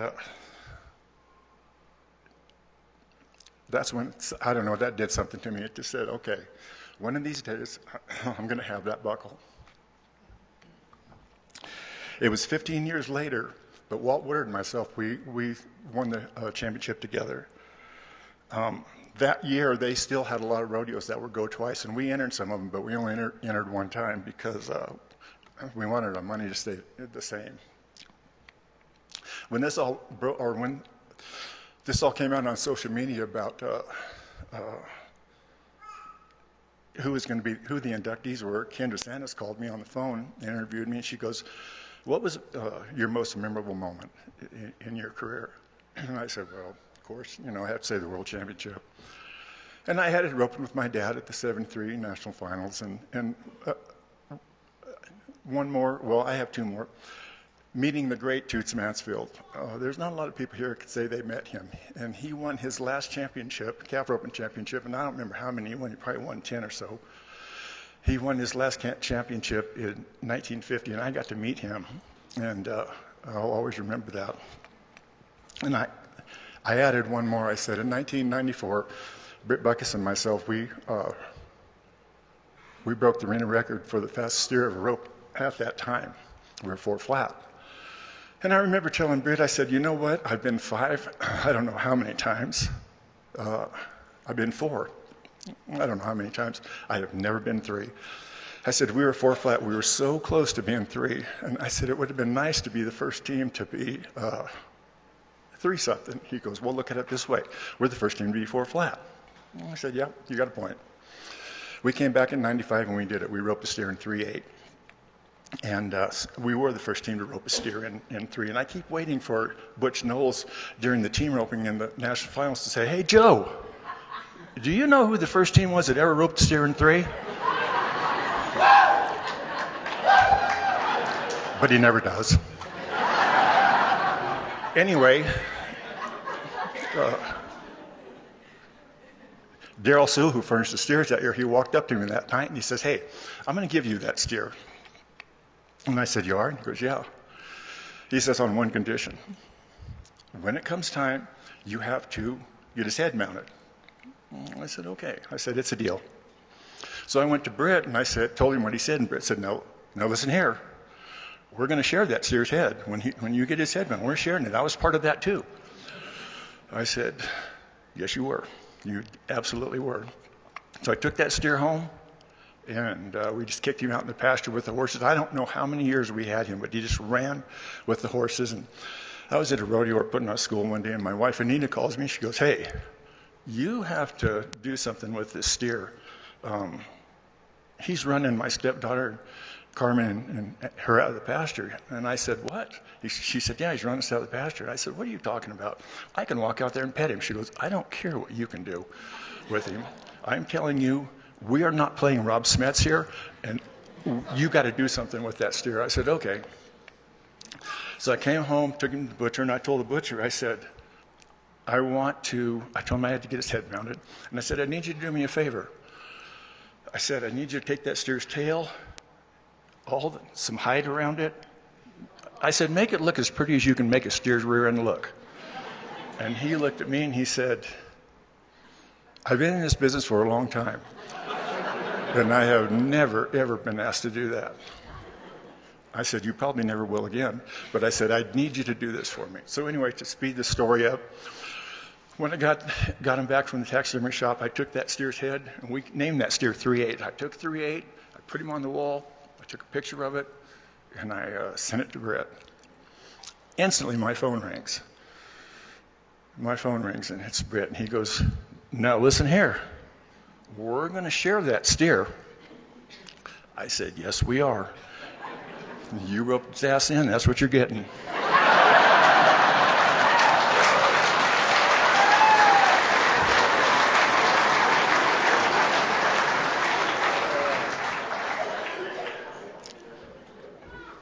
I want to say thanks to the PRCA, the nomination committee, anybody that had anything to do with me being here. My wife Anita, stepdaughter Carmen, grandkids Mia, Camilla. Maybe now they'll know their grandpa really did rodeo for a living. This means the world to me. Thanks to everybody and all my friends, everybody.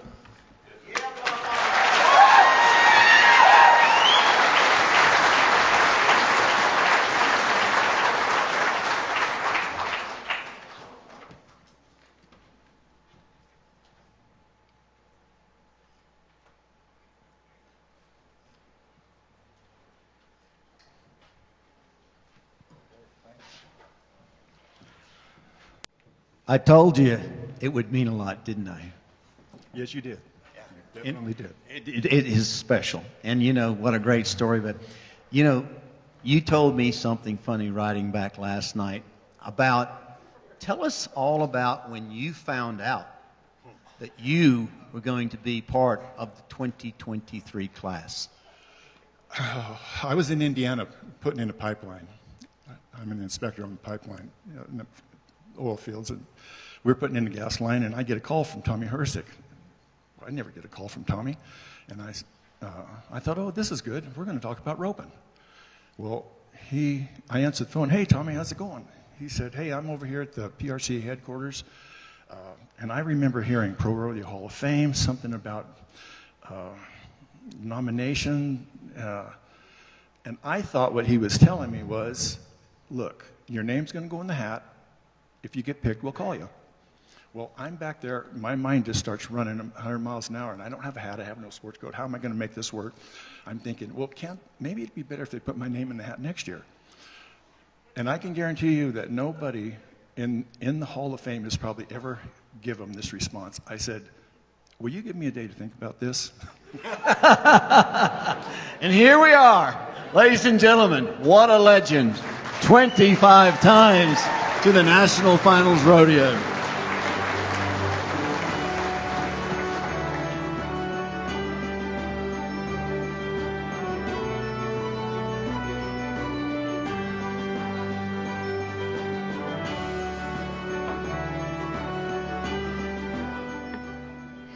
In the notable category, this gentleman exemplifies what the word notable really means. He has contributed to the sport of rodeo in the arena, out of the arena, and in so many ways behind the scenes. He has helped every other cowboy that ever competed. Who is he? Take a look. Tom Feller started his rodeo career later in life. Growing up in an urban lifestyle, the likelihood of his spending a lifetime in rodeo seemed extremely remote.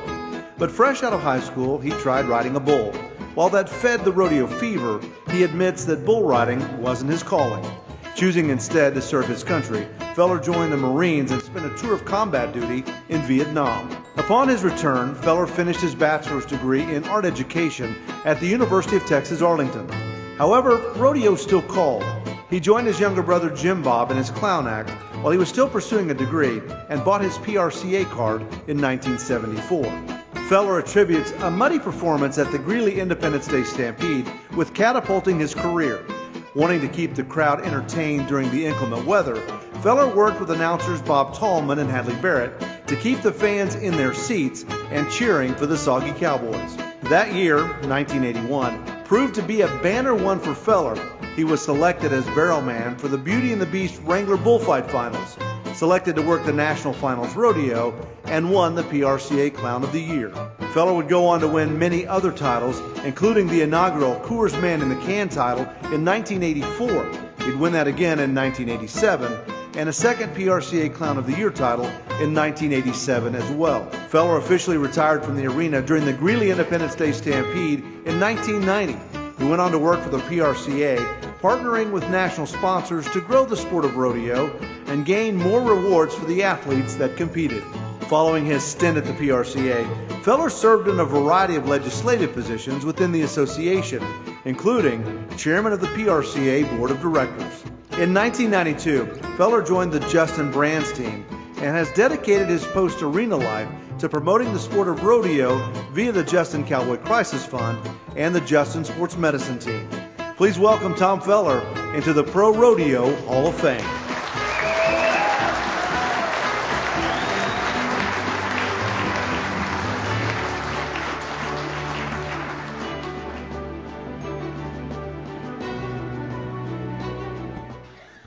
Thank you, Jeff. It says a lot more about me than I even knew. And the first thing I do when I leave here today is going to go find a clown makeup kit for Doyle Gellerman. He's a pretty funny guy. Should have been in the barrel. Thank you to the Hall of Fame, to Kent Sturman, to Megan, to Ashley, Amy for being our guide this week. Thank you to the PRCA. Oh, we're up here. Thank you to the PRCA, Tom Glass. I don't know why it took so long for you to get here, but we're sure glad you're here. And thanks for bringing in Semino and Rick Smith to complement the staff that you already had working with you. Thank you very, very much. As we've already established, rodeo is all about family. So what I did was, because I don't like to talk on microphones a lot, was put together a little slideshow to kind of go through my life. Justin, if you don't mind. You'll notice right off that the haircut and the mustache are the same. And unfortunately, I'm probably a lot closer to the costume or the dress code than I hopefully am today. So anyhow, that's good, Justin. Thank you very much. I didn't have 74 other pictures. Y'all can count your lucky stars. So anyhow, rodeo is truly all about family. It's all about family to me. And when you say family, you can start at Altizer or Oswald, and you can go all the way through the alphabet to Zinzer or Zanetti, and everybody there is in it. You are all my family. I was born into a family that wasn't in rodeo, wasn't even in the Western lifestyle or agricultural. My brother and I are preacher's kids, and we did everything we could in our power all through our lives to live up to that image of a rotten preacher's kid. And we pretty well succeeded. My brother, Jim Bob, he's my younger brother, started clowning before I ever did. And he's enshrined in the National Cowboy Hall of Fame in Oklahoma City. My sister and her two boys and our parents, God bless Maddie's soul, are all enshrined in the greatest hall above, right up there. So with that happening, you all became my family.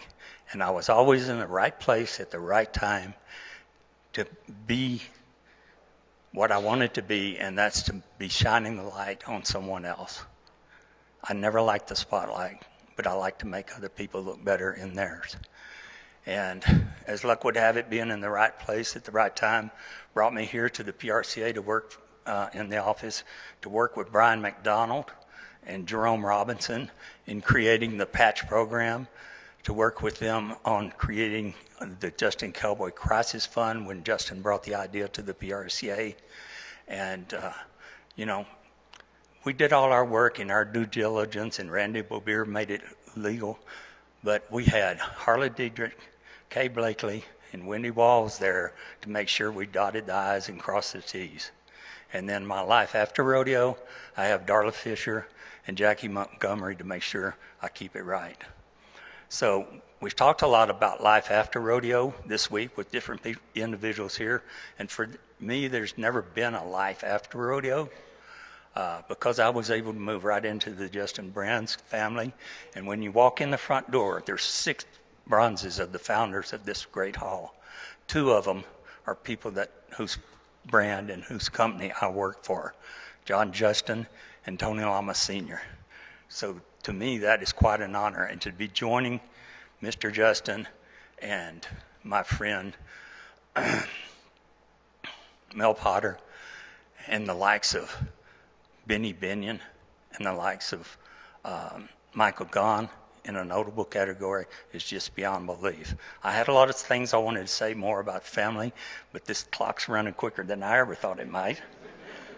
But I do appreciate family. I appreciate so much Cody's family. I call them the Blue Man team of Pro Rodeo, because when those 4 boys show up in their blue shirts with Express Ranches on, there's nothing better watching than those guys behind the chute helping each other and pulling for each other. And one quick shout out to Chad, Luke's son. Luke was hurt at Weatherford, Texas, and hurt pretty bad on his last comeback. And here this kid's probably maybe 10, 11, and he goes, you know, Luke needed to get over and see Tandy. And it was like this 10-year-old goes, "Don't worry, Dad, I'll get you there if nobody else does." So that's what raising families in rodeo is all about. Thank you so very much for this great honor. I appreciate you all.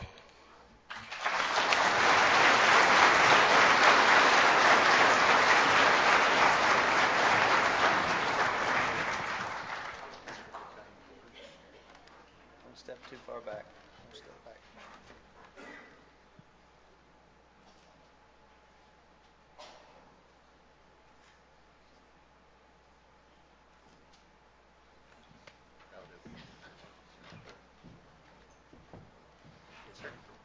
Well, you said the clock ran fast. We got 2 more minutes for you to have fun. Who do you need to thank?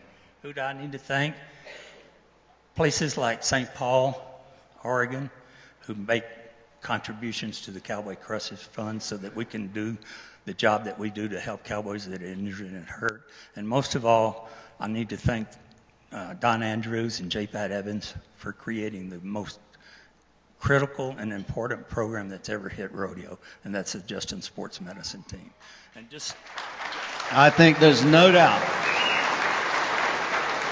And just as the folks from St. Paul start to work, you know, the next day, or, you know, if you're a stock contractor and you've got a bull or a horse that's colicking out, you don't wait till morning to go check on them. That's what the Justin Sports Medicine team is all about. There's a network of some 750 medical professionals, and Tandy Freeman will answer his phone at 3 in the morning. Mike Rich will do the same thing, or any of their medical professionals will do the same, because the athletes are number one for us, and keeping them able to go to your rodeos and win your money is very critical, and we appreciate it. You got it. And as always, as Tom Feller would do, put the spotlight on somebody else. Do not let him walk off this stage without the spotlight being on him. Thank you.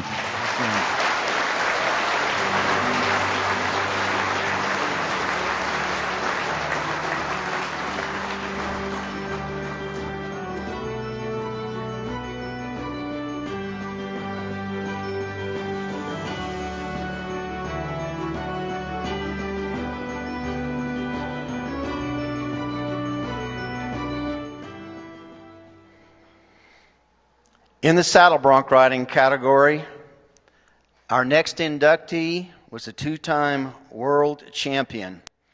He was so good he inspired his 6 brothers to follow in his footsteps. And lo and behold, look out America, it also followed with his 4 sons. Who is he? We can't go wrong when it's a Wright. Ranching has been a part of the Wright family for over 150 years. As the oldest son of Bill and Evelyn Wright, Cody was taught the importance of hard work and dedication to achieve your goals. He has certainly achieved them. Wright started competing in rodeo after finding his father's old gear in the attic. He competed in many of the events and won the Utah High School All-Around and Saddle Bronc titles in 1996. When Wright settled on saddle bronc riding as his event of choice, he chose to attend College of Southern Idaho and rodeo for 3-time saddle bronc riding world champion Sean Davis. Wright qualified for his first of 13 national finals in 2003. 12 of those qualifications were consecutive.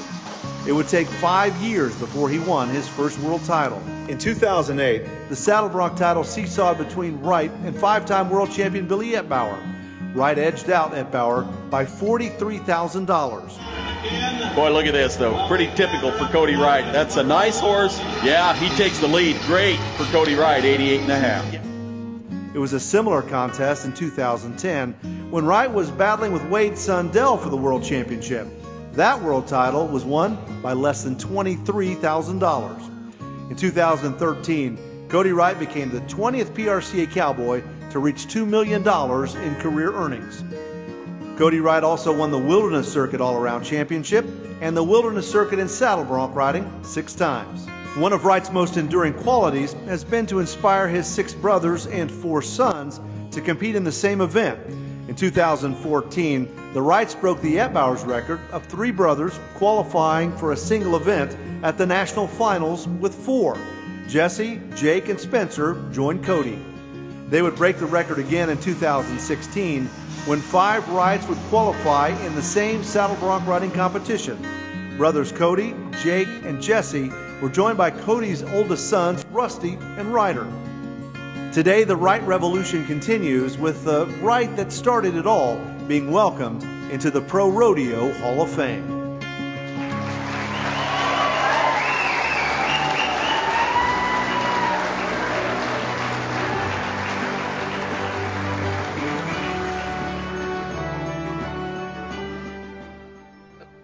Well, I've been praying to God ever since I got this call that I could maybe gain my breath. Usually when I'm this short on breath, I've drawn number 408 Nightjacket, and they've just switching from the barebacks to the broncs, and I don't know what rein to give him. But it's truly an honor to be up here and receive this honor, and I'd like to thank the PRCA and the ProRodeo Hall of Fame and whoever had the involved in nominating me to be here in front of you guys today. I guess I'd first like to start out with thanking my wife, Cherie, for always being there and supporting me and taking care of what really matters to me at home. You know, she's always been the best part of what I got going on. But she's been phenomenal. I'd like to thank my mom and dad for, teaching me, to work hard. I feel like they said, the biggest injustice you can do for your kids is not to teach them to work. And I think that's probably one of the biggest things that they have taught me is to, put my head down and my ass up and get busy. And not only that, but not to feel like I need to take a back seat to anybody.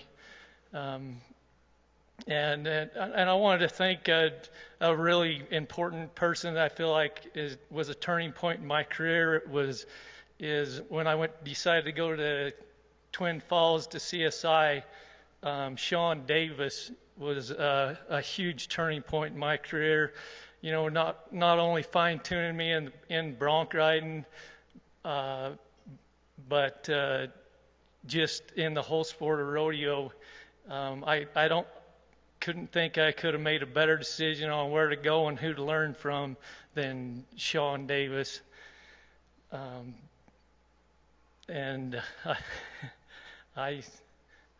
I'd like to thank all my sponsors throughout my whole career that have stood behind me.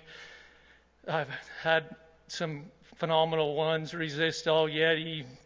I better throw in Bob Funk and Express Ranches. I know they haven't sponsored me, but they've sponsored my boys and my brothers, and there's nothing more important than getting down the road, and those guys are a huge part of it. And I'd like to thank the PRCA because I think it's the best rodeo organization out there. You know, I'm sure it's not perfect, but they've got the best thing going today, if you ask me, and I appreciate all they do for me and my family. And I guess I'm short on words.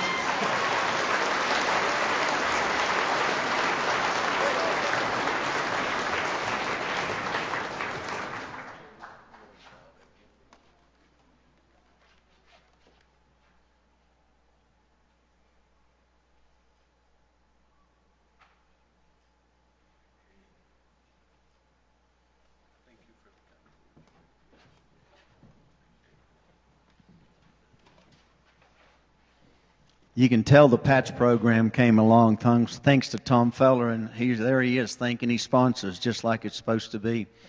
You know, Cody, you and I were talking earlier, and I looked back through there. You said something very interesting. You mentioned your family, but you didn't say that your dad really didn't talk about being a bronc rider in his early days, and you kind of fell into rodeo when you got up in the attic, and what did you find? I found a old tin suitcase full of a red pair of chaps with the old spade and hearts down the side with fringe about an inch long. And, you know, I'd always been involved in, you know, I've rode horses and moved cows and ranched and farmed my whole life. But I thought, what's this? And when you went to asking questions, what did you learn? I learned that he was a great bareback rider, bull rider, and bronc rider. And, you know, and I inspired to be one myself. I rode, you know, till out of college anyways, I rode all three events. And there it was. So the old magic thing is you never know what you might find in an attic, and usually can lead to a gold buckle. Right. There you go. And I can say one thing for sure. There's probably a lot of bronc riders out there that wish he never climbed up in the attic, because all hell's broke loose since the Wrights got on the scene. Here is your inductee, none other than the great Cody Wright.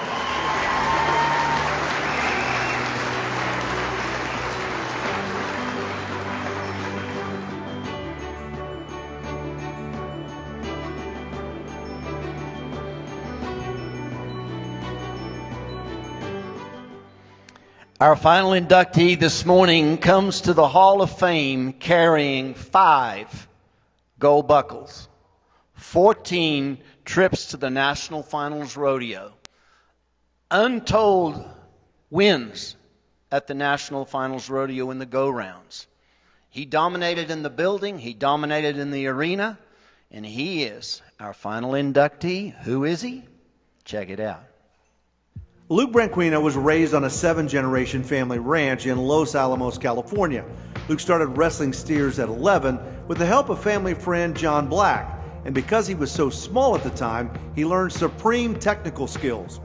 When Luke grew into his 6-foot, 270-pound fighting shape, he had the skills and the size to take on any steer. With flawless footwork, he could stay out over the top of smaller steers, and his stout adult stature allowed him to drop the anchor on the bigger, stronger steers. That unstoppable versatility led to an era of bulldogging domination for Branquinho. Luke made a mighty splash into his PRCA career when he started in 2000, winning the Resist All Overall and Steer Wrestling Rookie of the Year titles, and barely missed the NFR by a mere $1,300. Branquinho won 5 gold buckles between 2004 and 2014. He went to 14 straight NFR starting in 2001 and won the NFR average in 2008, 2011, and 2014. He also won a record 25 NFR go-arounds. Always a fan favorite, Luke's world-famous booty shake brought the house down after every winning run. Oh, yeah. You got him. Here we Good go. job, right? He's going to win the round on him. How about that? That's Luke Branquinho at his best. Luke was an 8-time California Circuit steer wrestling champion and a 2-time National Circuit Final steer wrestling champion. Famous for always finding a way to outdo himself, Branquinho set season and NFR steer wrestling earning records repeatedly over the course of his storied career. It was never over until Luke had the last word. And he accomplished all of this with an insulin pump in his back pocket. Type 1 diabetes never slowed him down. Toward the end of his career, he transitioned seamlessly into television commentary, becoming a popular addition to rodeo broadcasts in the United States and Canada. Luke is back in the spotlight again today as he takes his place in the Pro Rodeo Hall of Fame.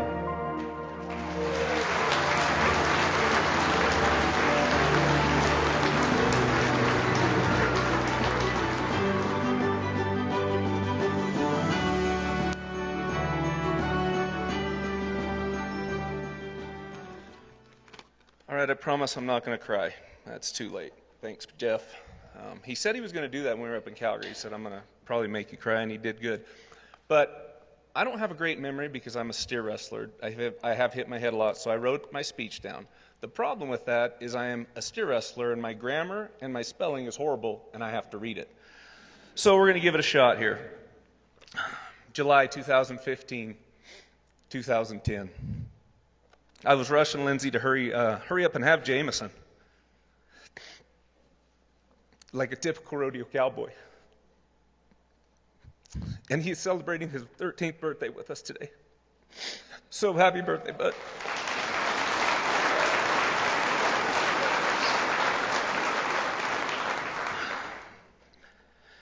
As an 11-year-old dragging around the arena with the help of family friend John Black, I never imagined that I'd be standing up here.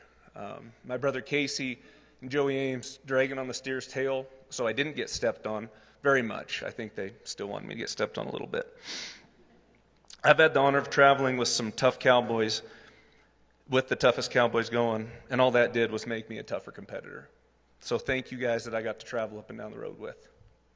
The honor of riding some of the best horses in the business, which made my job that much easier. My parents, John and Brandy, for giving my brothers and I every tool we needed to be successful, and it was up to us to use them. Whether it was horses to practice on, compete on, cattle to practice on, arenas, lights, whatever it was.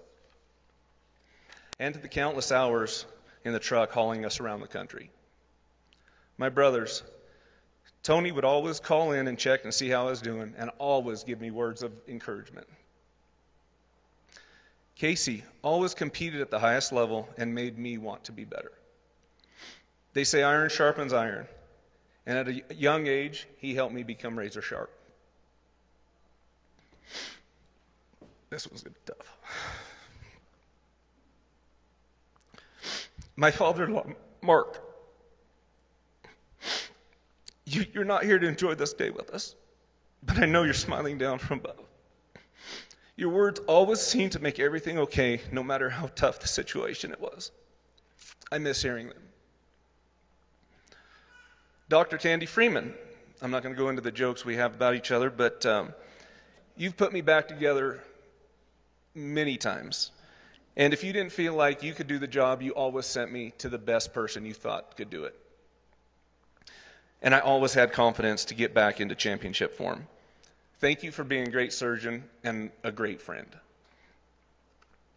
The sponsors. I've had so many sponsors, I can't name them all, but I do want to list the two that have been with me from the beginning. Platinum Performance took a chance on this young kid back in 2000, my rookie year, and have been with me ever since. Cinch Shirts and Jeans also did the same thing. Without the support of all my sponsors, it would have been tough going up and down the road. To my boys, Cade and Jameson and Bear, I hope I've set a good example for you to follow, and the mistakes I made, I can help you not make them. I will always be here for you. To this great hall, Kent and the staff, This is where the legends of the past voices echoes, saying you're amongst the greatest of the great. To the PRCA, Tom, your crew, thank you for all you've done for rodeo, and here's to just rodeo getting bigger and better. To the committees, thank you for giving us a stage to show off on. Your hard work has never gone unnoticed by me. To the greatest fans in the world, thank you for buying the tickets to come watch us or turning on the broadcast and cheering us on from your television or from your couches. Last but definitely not least, Lindsay. Anybody got tissue? Just joking. The love of my life. We didn't really know what we were getting into when we got married 19 years ago, but it only feels like 10. You have loved unconditional, sacrificed so much, forgiven when most would have walked away, and became a very best friend, wife, mother, and a pretty darn good nurse a man could ever ask for.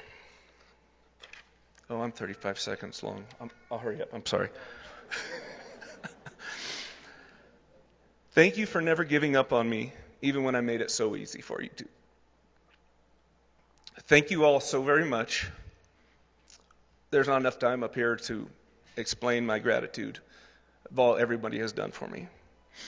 Life after competing. Well, that's an easy one. I'm going to become a team roper.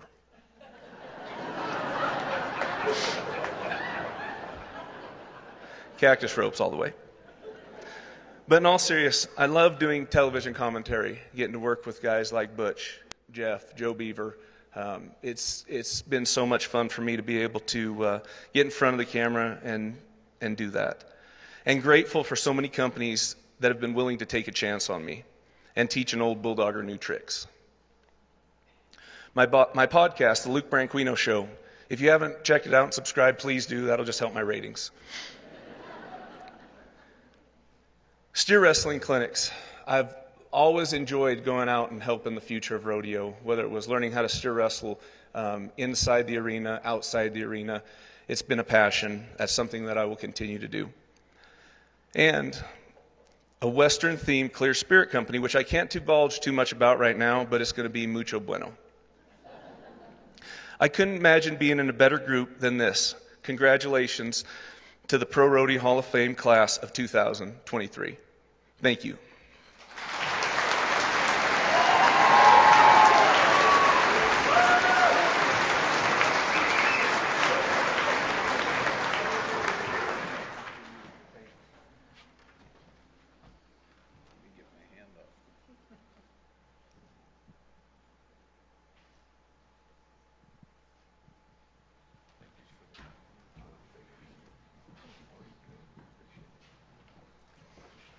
All right, big boy, swing around here. You finished with the shuffle. Where did the shuffle come from?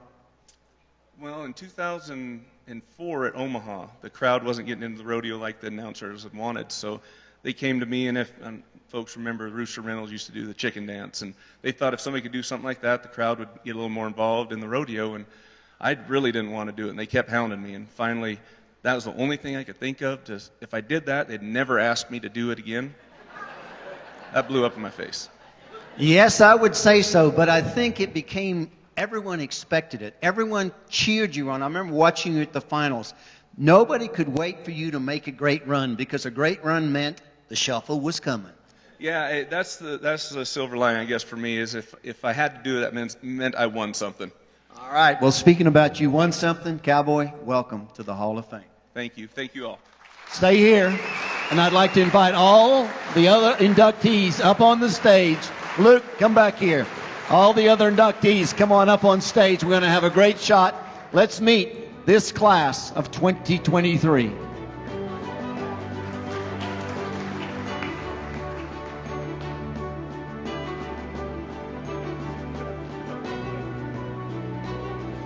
Come on up, make your way up to the stage.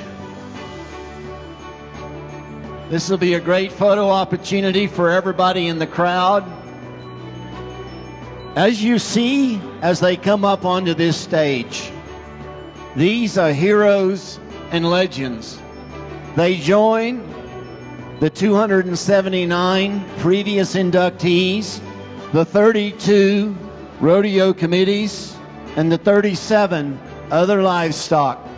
When you think of what it takes to be a champion, it takes that much more to be a Hall of Famer.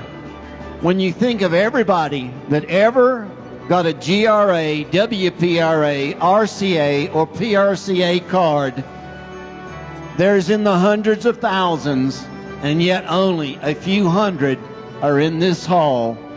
And at this time, ladies and gentlemen, here is your class of 2023.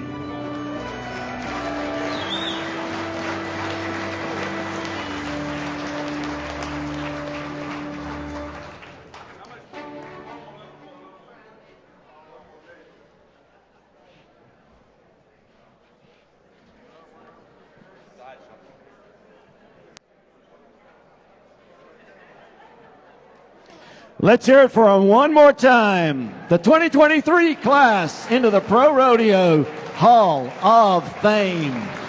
We'd like to thank everybody for joining us this morning. We'd like to thank our sponsor breakfast for the inductee breakfast, the Women's Pro Rodeo Association, Miss Rodeo America Pageant, Inc. Special thanks to our gold buckle sponsors, John Cook and I-25 Ford, Amber Cook, Miss Columbia River Rodeo Circuit. A special thanks to all those who so generously donated to the Hall of Fame in honor of the class of 2023. It's going to be Mike Cervi and Cervi Championship Rodeo, Mike Ingram and Eldorado Holdings, Teton Ridge, Ocean Spray Canberries, the Great Cowboy Channel. Thank you for carrying it live today. Wyoming Downs, Express Ranches, Bob Funk, Wrangler, Justin, St. Paul Rodeo Foundation, Frontier Coffee, Cinch and Gilbert Aguirre. A special thanks to Jeff Meadows and his team at Geronimo Productions for the awesome videos of our ceremonies. Thank you, everybody. And that's it from Colorado Springs. Have a great day. And here's to the champions of this year.